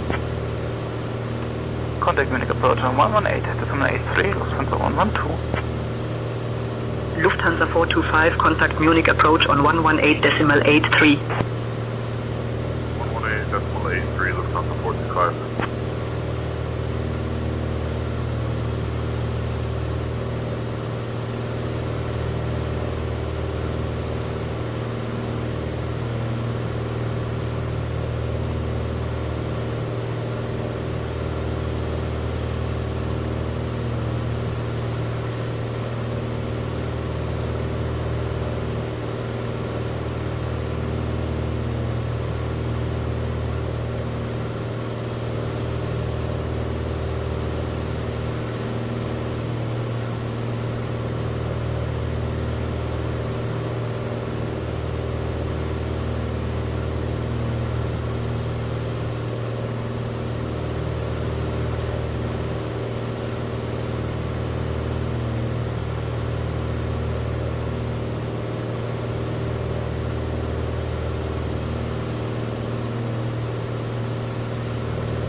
Okay, I'm back.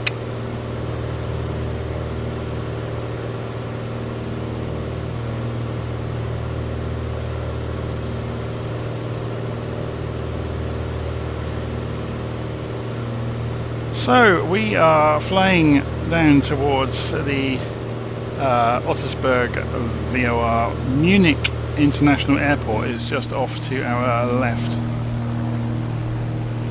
You can see it. Where is it? Is that it over there? Yes. It's huge.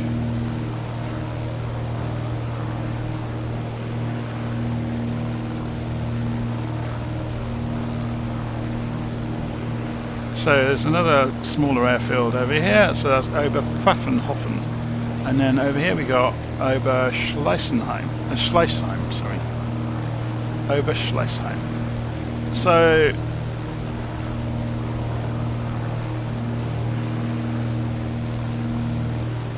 yeah, we call it Munich.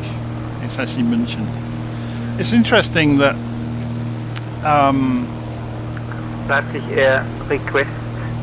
it's interesting that so many anglicised versions of words still exist, when in recent years there's been such a drive to show respect and use the proper words. 291, cross to C at flight level 090.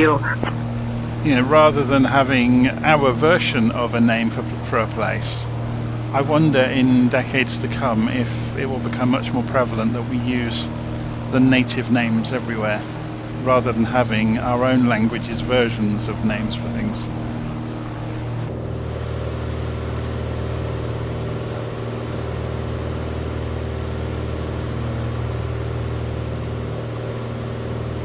Yeah, so there's the international airport at Munich.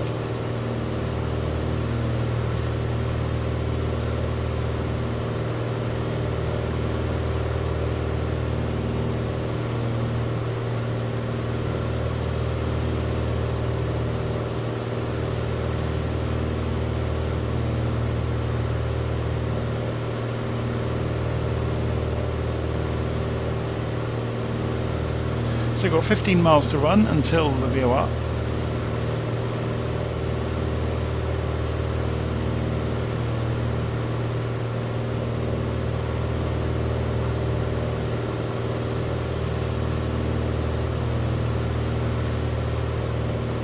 So what's the altitude of the ground around here? Let's go and sample some of these airports and have a look. Elevation, 1,500 feet. So that puts us 2,500 feet over the ground then, doesn't it? For at 4,000.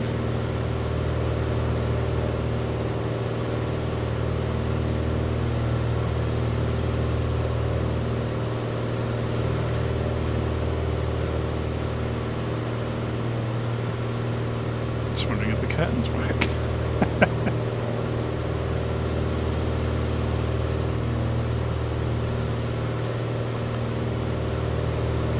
So this little warning flashing here is to do with this. If we turn it off, it'll go away. It's the warning about the gear being down when you pull the power back.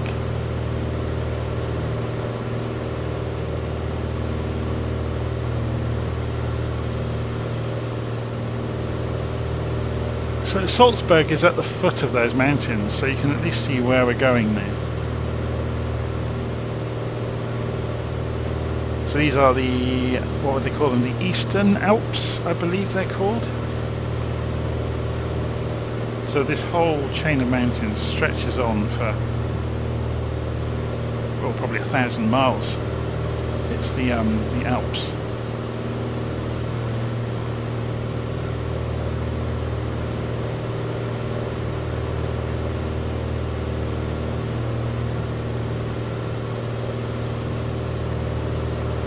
Turn head tracking off for a moment so I can sip my coffee without it alarming you too much.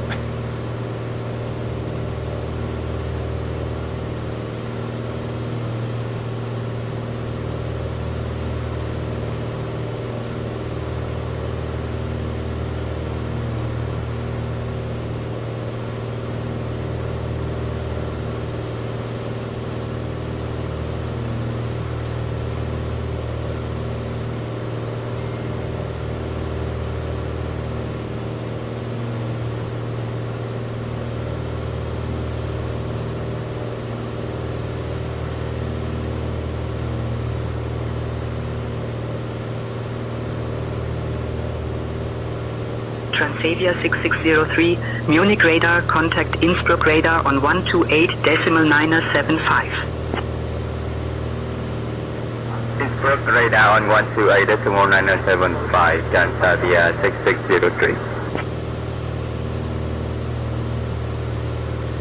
So yeah, there's a comment in the live stream, it's an interesting one actually. You see the audio panel at the top here? At the moment we have COM1 working, yeah? So we've got speaker and phone. So if we go and turn nav1 on, I'm not sure it always works in the sim. We should be able to hear the Morse signal. And it doesn't always, yeah, this has been a complaint of Flight Simulator ever since 2020 to be honest, that these aren't loud enough. It says over here, look, you've got the markers as well.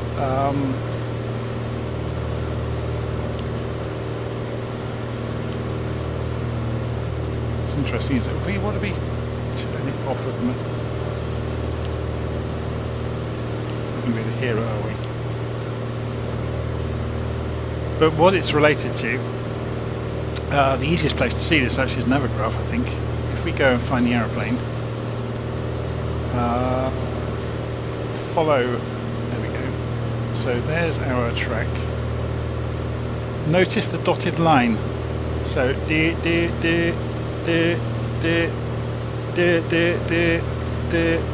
the Ottersberg code, the Morse code for it. So you should be able to confirm that you've got the right VOR if this audio panel works, and it doesn't appear to in this aeroplane. You should be able to listen to the audio of the code coming from the transmitter.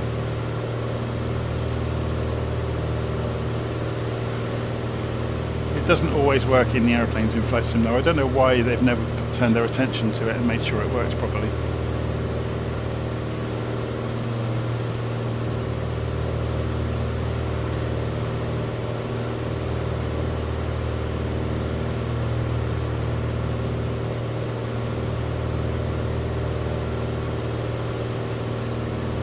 So we're not far away from our destination, about 45, so 55 miles away maybe. So you can see there's a hold here for the big jets coming down through here at Ottersberg. So that would be, obviously that would form part of STARS, Standard Terminal Arrival Routes.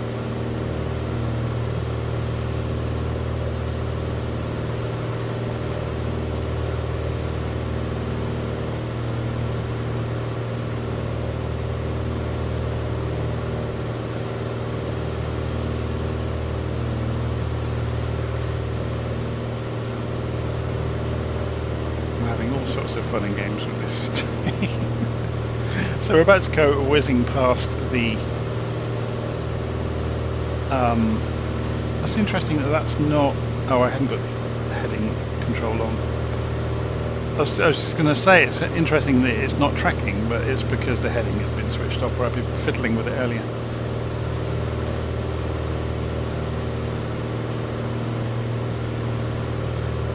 So we want to leave on a direction of 99 degrees. So if we go and look in here, we can dial in at 99 degrees, which is going to be about there. Transavia 6609 request IFR clearance to Innsbruck. I am working on that clearance. Stand by. Turn right, heading 110, Speedbird 731. Speedbird 731, contact Munich approach on 118.83.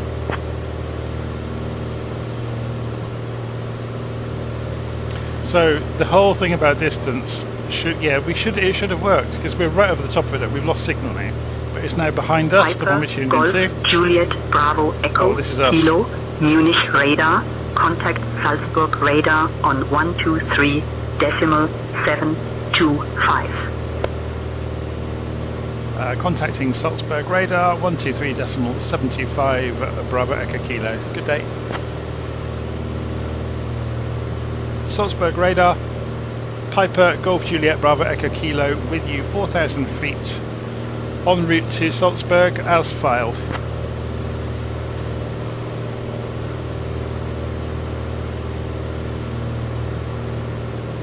Piper Golf Juliet Bravo Echo Kilo Salzburg radar identified. Abendliche Gramm A Alpha AL Strassham QNH 1023. Expect the RNAV Victor runway 33 approach into Salzburg. Expecting the RNAV runway 33 approach into Salzburg. Bravo Echo Kilo.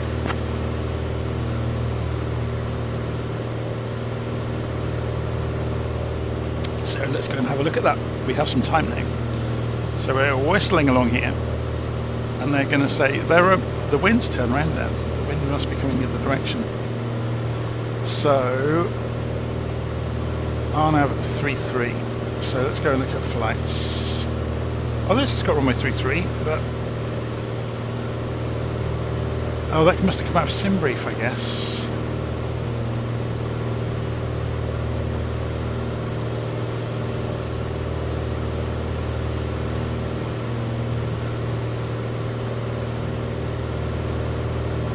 Let's get rid of that out of the way. So, approaches RNAV. So there's 3 of them to choose from. Zulu normally gives you the longest run in, but you can see them superimposed on, look. Victor, so there's Zulu. Koenig, Final, Etrog. Lots to choose from. That one would suit us, wouldn't it? So if we add that to our route, and we remove Atchet out of our route, oh, we can just turn, it's fine. But ideally, we would remove Atchet and continue straight on with vectors from the Salzburg VOR. So fly 5 miles from it at 100 degrees, then turn right. And then I guess we get landing clearance when we are abeam the airport, downwind, and then turn in and land. So the reason you have to be so careful here, if you're in a big jet, obviously it's a lot easier for us. If we go and look at the world map, look at this, the green is hills. So this route is inside a bowl of the edge of the mountains. You can see it much more easily in the little nav map. So there we go. So we're going to come down here and then in here. So let's go and show it. So in little nav map we can show the arrival procedures. We want RNAV 3. RNAV 33. Let's see what if it's going to draw it for us. That's going to be the one, isn't it?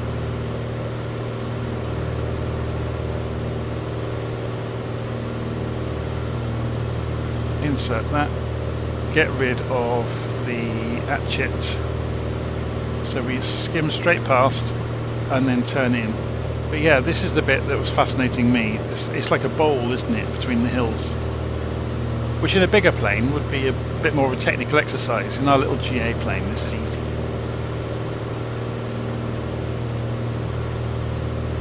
So we probably haven't got that programmed into here, so let's go and have a look. Flight plan. We've got Atchet and we've got runway 33, but we haven't got the RNAV. So let's go in here and we'll come down to Atchet and enter. Can we enter on it? Or menu, sorry. And delete that leg. Enter. Enter. Oh, it's taken the whole thing out. Silly blooming machine. Okay, we can cheat. So we go back to flight plan. We've got nothing in here at the moment. What would be the quick way? If we go back over to the tablet and we come in here, can we do this one in flight? We're going to find out. Load from the PLN. No, not load from PLN. Load from the web. This one. and then send it to the avionics. So let's put the flight plan back in, and then go flight plan to see the legs, and put the focus back in here.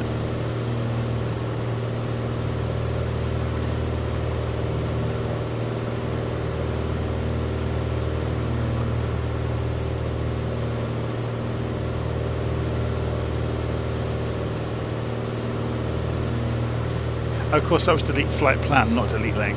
I misread it. My bad. So yeah, you can't do that in this machine look. So what if we could click clear on it? Remove waypoint, yes, enter. There we go. So then, having done that, pull the focus back out, we can go to the menu button, select the approach into the airport. We want RNAV 33, enter,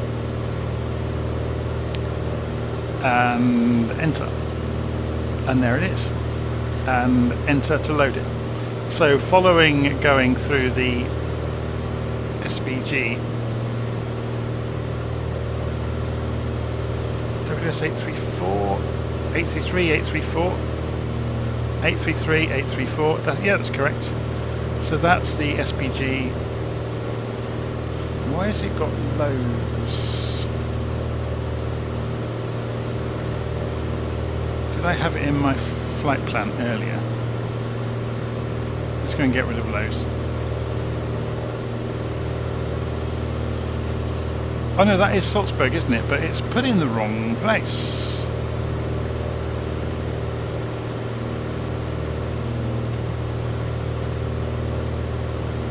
This should, yeah, it's got this wrong.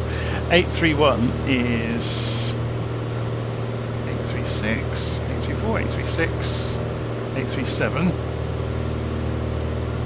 Eurowing 7 Alpha Charlie, contact Munich radar frequency 136.23. Good day.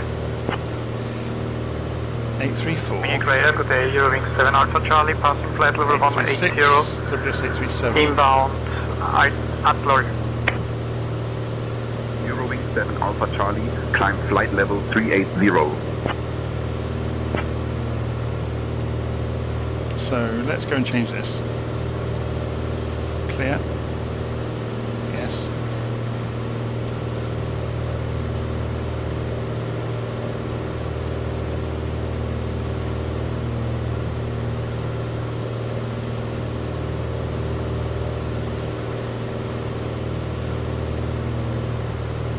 Seven.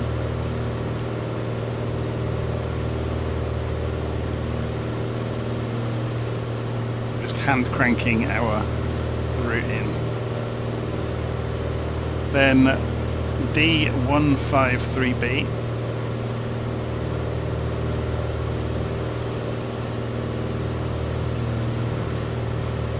Helps if you press the keyboard button.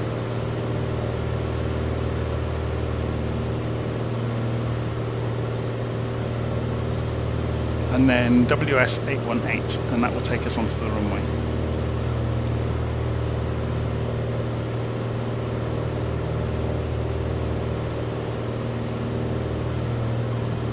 I mean, it will be visual, so there really is no point doing any of this, but it's kind of nice to do, isn't it? And then we end up at Salzburg, LOWS.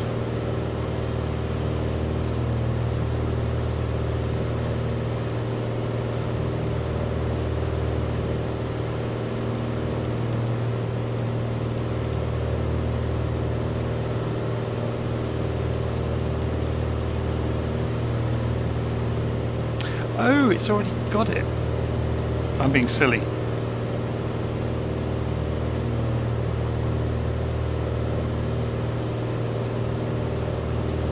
I thought that was a bit strange that it did what it did. It's kind of doubled it up. I've seen that before. It's a bit of a bug in the system, to be honest.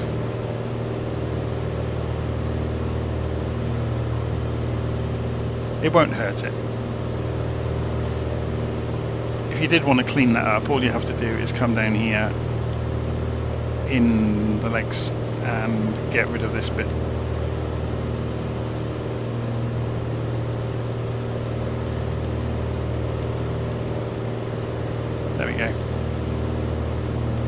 8367.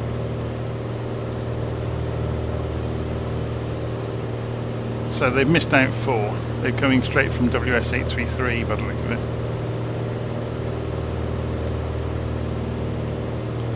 So if we did it here.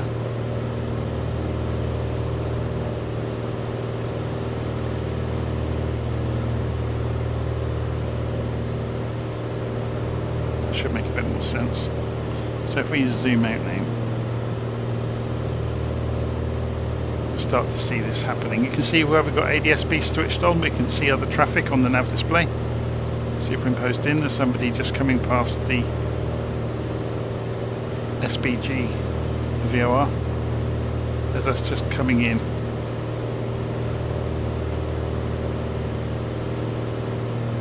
Mountains are getting closer. The next flight is going to be spectacular. We're going to get to go and look into the mountains. Before we go into Salzburg, actually, after doing all of this, should we cancel the IFR approach and just ask controllers to end the instrument plan and go VFR?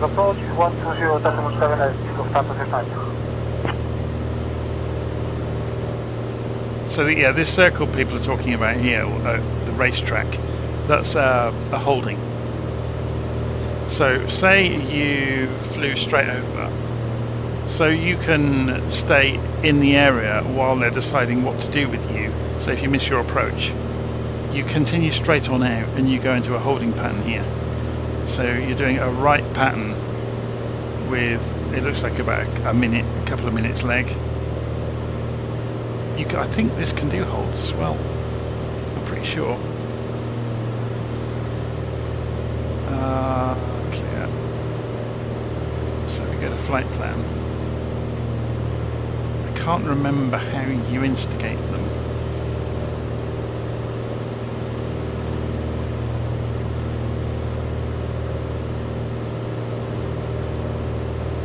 There is a way of doing it.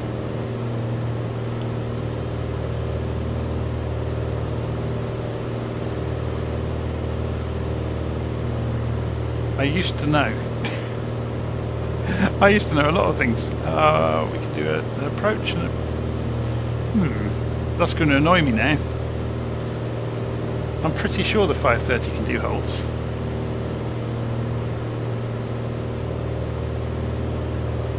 So all I was thinking is we could maybe end our IFR and just go VFR for the final part of the flight. So should we do that? We're talking to Salzburg, aren't we, at the moment? Let's go double check that. Salzburg radar. So, Salzburg radar, Piper Golf Juliet Bravo Echo Kilo, requesting termination of IFR, flight following.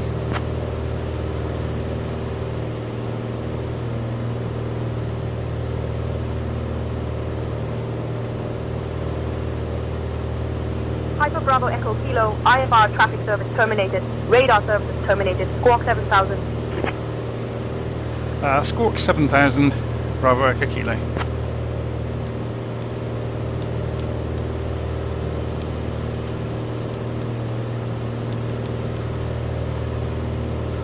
Okay. So let's turn the autopilot off. Let's go and hand fly this now. Now we're getting near the mountains. It's just a bit more picturesque out here, so I thought it would be a shame just to fly the strict route in on instruments, because you don't really get to see anything otherwise.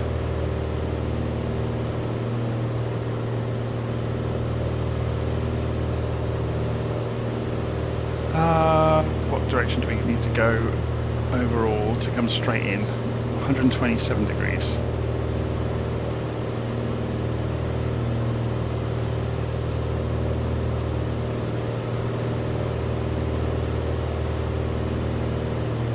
About there.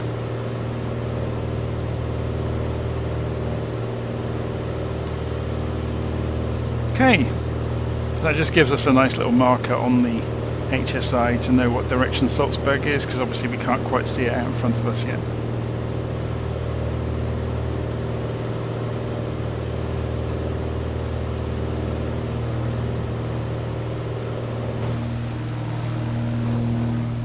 climb and maintain flight level 140, Lufthansa 467. Lufthansa 467 negative. Climb and maintain flight level 140. I just noticed the flaps had moved. I've just cycled the flap controls to get them to lift. Flight level 140, Lufthansa 467. Lufthansa 467, climb and maintain flight level 210.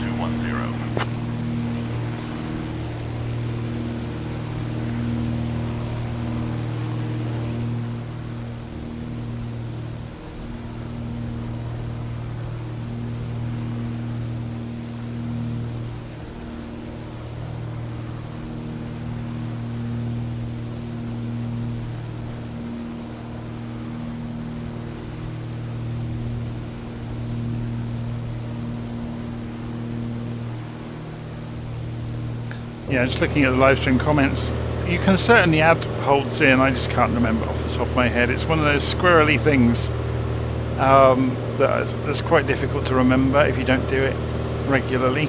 I have got a document I've written up that covers just about every feature of this little machine. It's available from Ko-fi. If we just have a quick look while we're flying along, we've already got a browser, haven't we? So if I go to drive.google and I type in 530,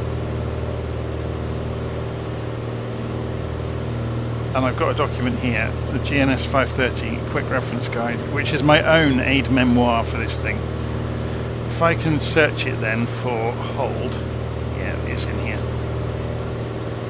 Oh no, I'm telling people to hold buttons down. No, I'm not. I don't cover it in the document then. Interesting. Maybe holds can only come in if they're part of procedures. But I wouldn't be surprised by that. Okay, let's go and descend down.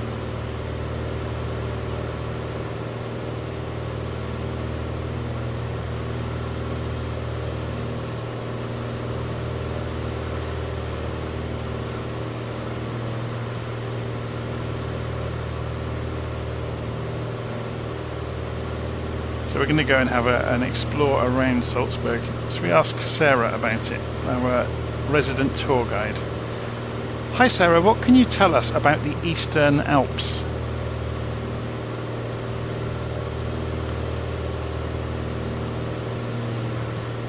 The Eastern Alps, stretching across Austria and parts of Italy and Slovenia, are a stunning mountain range known for their breathtaking scenery and outdoor activities.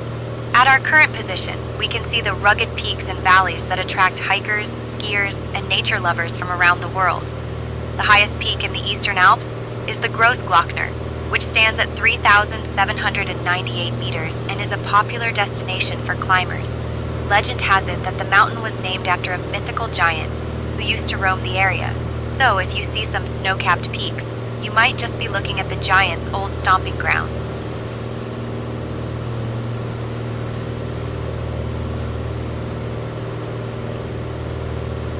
Sarah, what's the name of this lake at about our 10 o'clock position?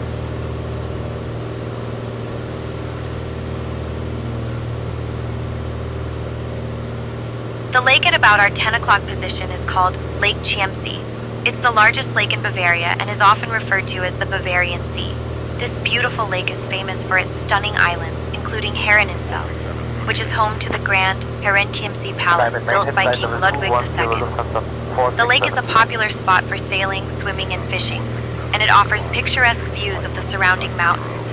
Legend has it that the lake is home to a mythical creature known as the Chiemsee Dragon, which is said to rise from the depths during storms.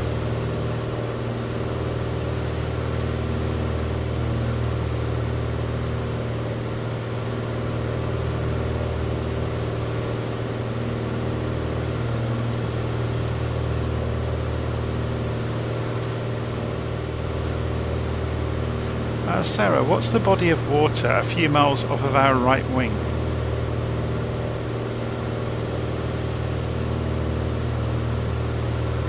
The body of water a few miles off our right wing is Lake Chiemsee, the largest lake in Bavaria. Oh, that is the It's big often one. called the Got that Bavarian wrong then, didn't Sea, it? and is famous for its beautiful islands, including Herreninsel, which is home to the stunning Herrenchiemsee Palace built by King Ludwig II.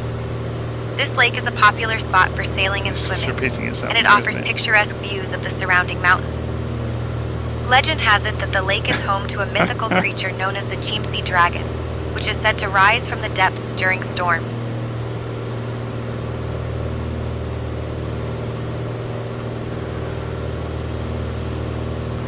Okay, Sarah, tell us a bit about Salzburg.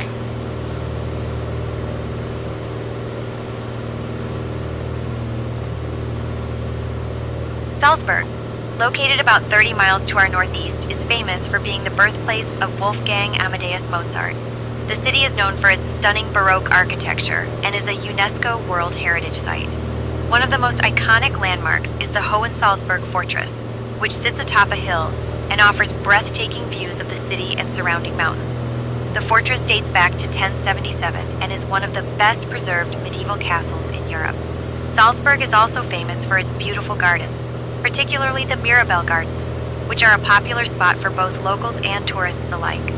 And if you're a fan of The Sound of Music, you'll recognize many of the locations featured in the film right here in Salzburg.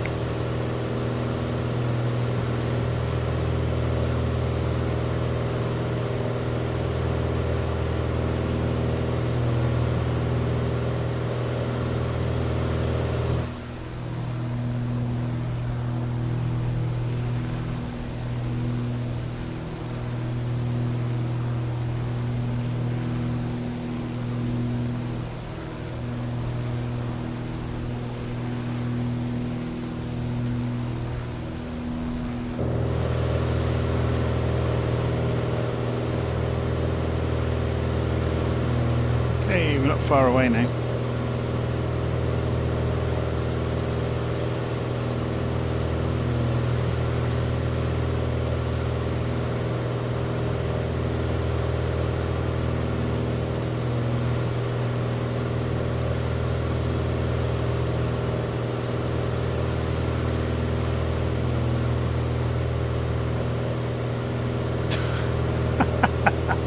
Just reading the live stream comments. So these are the hills that are responsible for the...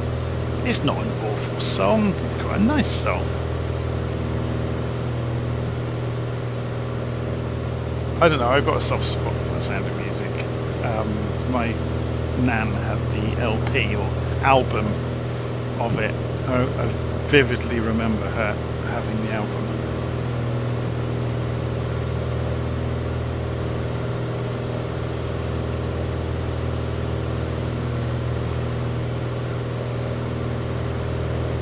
I also remember my other grandparents had I think called a radiogram, which was like a sideboard which had a record player inside of it. And the only record I remember them having in it was the single of The Rhinestone Cowboy by Glen Campbell. But I remember when you first switched it on, before it warmed up, the record deck wouldn't hold its speed. So the first time you put the record on for a play, you'd get this comedy sped up or slowed down version for a few seconds as it warmed up.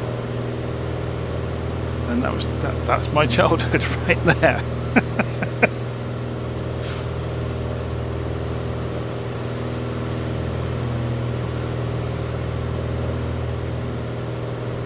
I remember inheriting a box of old records and a Dansette record player from my grandparents' house. And there were some amazing singles. It was a huge box full of old 45s. And a lot of them were like novelty records, so I don't know who'd bought them or whether they got from jumble sales or what. Maybe my grandparents had collected them from jumble sales, I don't know. But people like Terry Scott singing My Brother, Bernard Breslaw singing You Need Feet, Alvin and his Magic Harmonica, was it? Sparky, the Magic Piano. So many of these really old kind of 50s and 60s singles.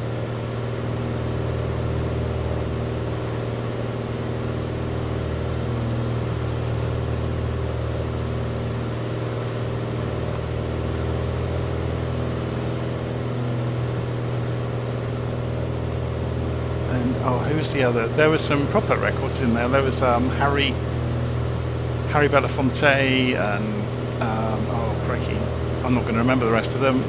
Kerry Takanawa. I think she was singing one of the songs from West Side Story on the record we had. I think it may have. I think we had several of the West Side Story singles. One of them was America, the one that the girls sing as they go down the street.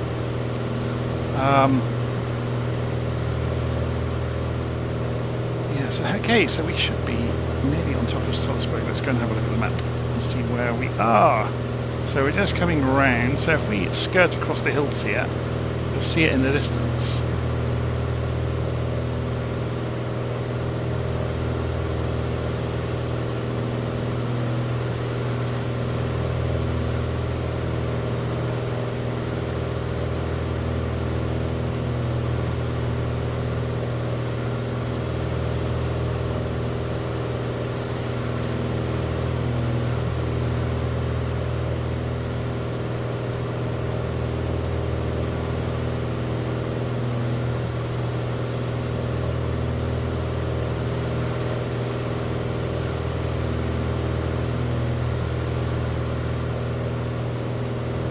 It's funny though, isn't it? When you look at music from years gone by or decades gone by, everybody of, you know, a couple of generations before says that modern music's rubbish. But then when they are reminded of some of the utter dross that came out during their formative era, they kind of shrug their shoulders and have to agree. Every era has an awful lot of rubbish. Contact unit radar 132 455 Lufthansa 467. Well, it's popular for a short time, let's put it that way.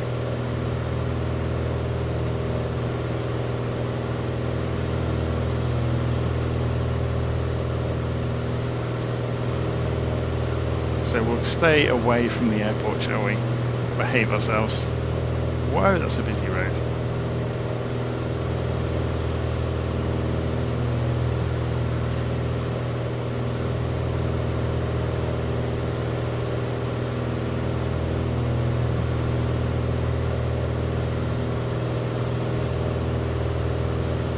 So what we will do though is go. So Salzburg has appeared at the top of St. Tensions. It's very clever for doing this. It gives you any major airports that are nearby, so you've got immediate access to them. So we're going to change to their tower frequency, 118.1 on the comm radio.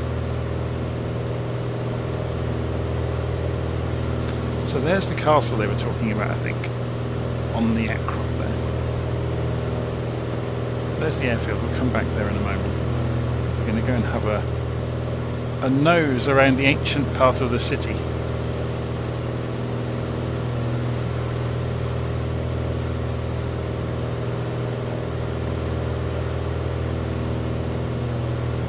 It's just the other side of this outcrop, isn't it?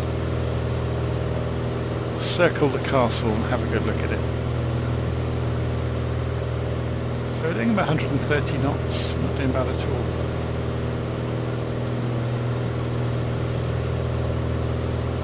How are we doing on the fuel tanks? Oh, of course it's flip-flopping on its own, isn't it? We don't have to manage them.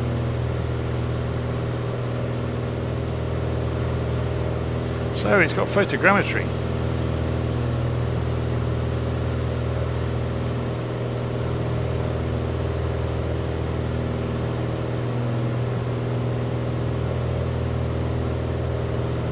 Look at this. Oh my word. Oh, we have to see this from outside, don't we?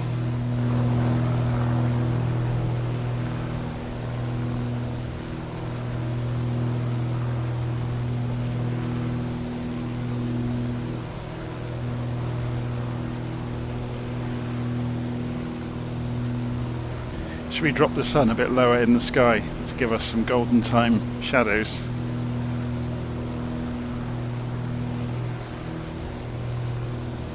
There we go.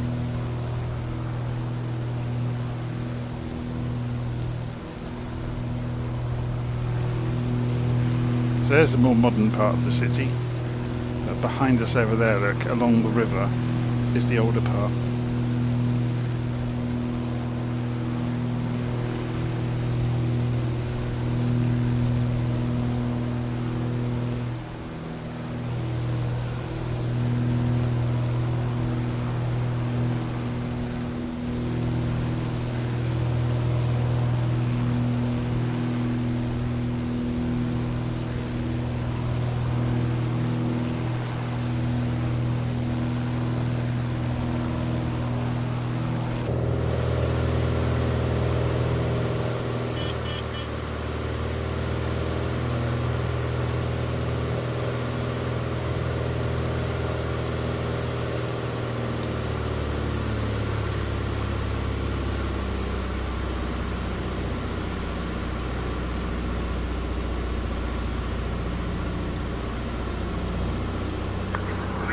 Austrian Airlines 112, request push and start.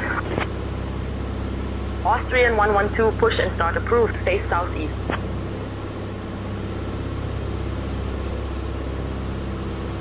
That's fascinating, isn't it? Just how good this is.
Okay, let's climb back out towards the airfield. Salzburg Tower, Piper Golf, Juliet Bravo Echo Kilo requesting full stop landing.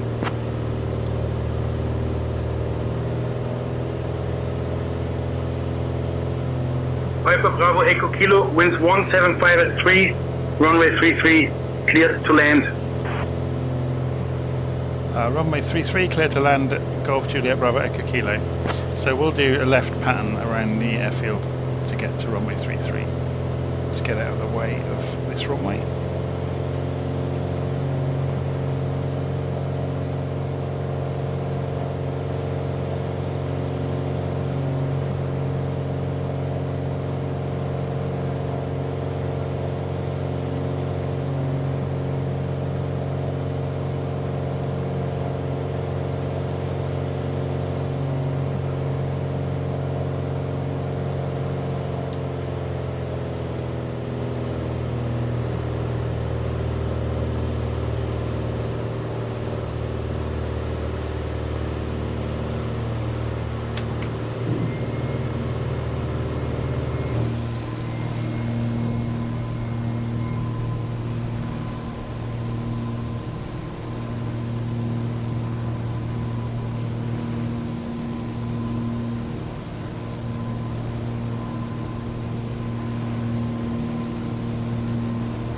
Sunbrook Tower, Ryanair 248, Boeing 738, stand Whiskey 7. Request IFR clearance to Prague, information Oscar.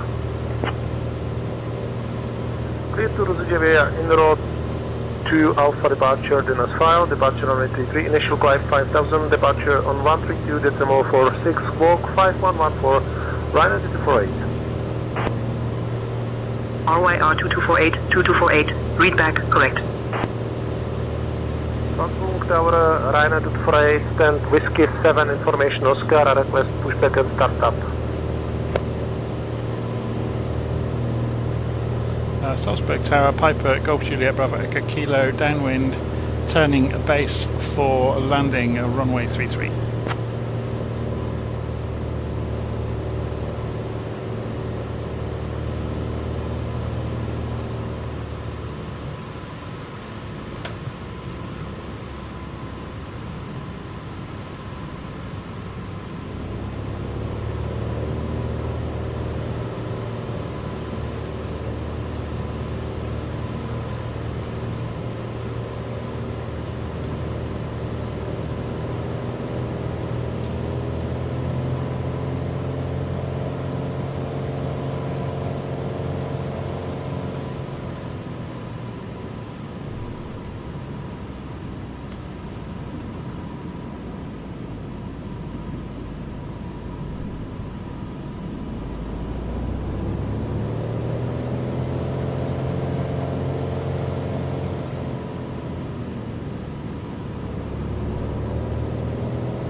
Big bounce.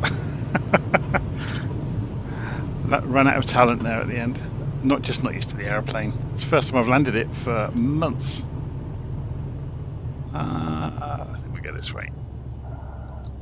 Starsky and Hutch around the corner onto the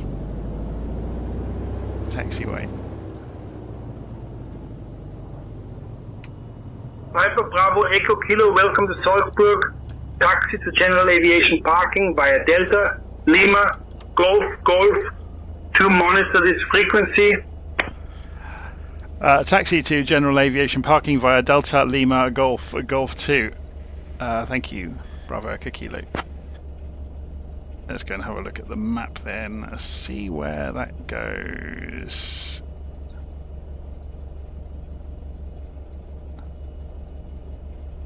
Golf's up here. Okay, so we carry on to Lima until we get to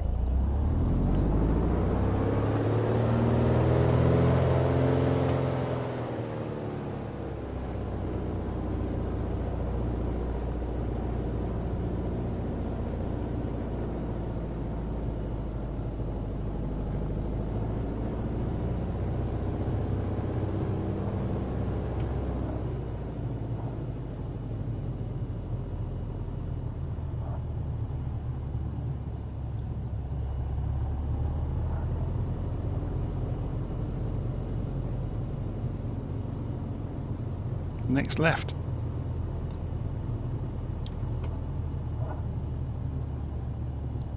There's nobody here. It's deserted. Is this something we said?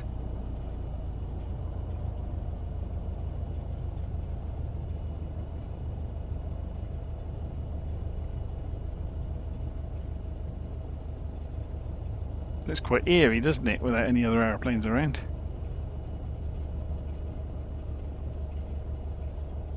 And park over by these trees over here by the building.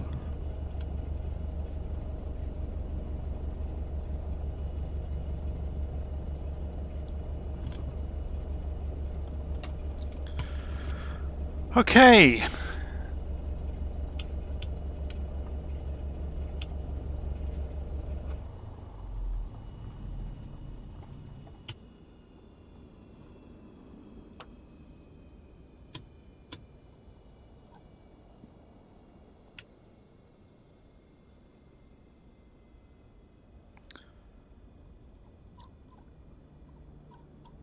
I'm just putting everything back in the positions they were when we got in, or before we got in even, because if this does have state saving on, we don't want to have anything left on.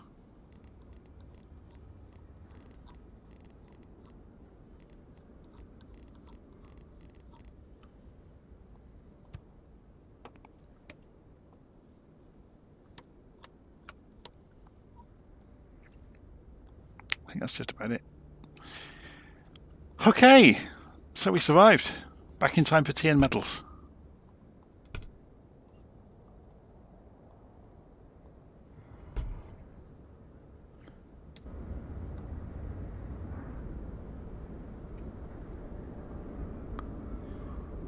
Okay, let's have a look at the map. So that was a flight from, if I can zoom in correctly, Mannheim down to Salzburg. The next leg, if we go and have a sneaky peek at it, if we go and open a recent flight plan, I've got the round the world trip here. Don't save the changes. Next flight plan is going to take us straight through the Alps, which is going to be exciting, to an airfield called Papa, which is just north of Lake Balaton, which should be an interesting one. So more, obviously I haven't planned the route out along the way yet. We'll probably be picking our way through the valleys. So we'll figure that one out when we get there. So we'll see. Maybe visit, do some touch and goes at some of the more dangerous airfields along the way. But yeah, it should be good fun. But yeah, it might not be for a few days. There's a few different videos I'll be doing in the next few days to do with some of the airports that have come out recently. But yeah, we'll see how that goes. Okay, hope you enjoyed that this evening. I'm going to sign off now and go and collapse in a corner somewhere and chill out for a bit. Take care. See you all again soon. Thank you ever so much for following along. It means the world to have people taking an interest in what I'm up to. Okay, take care.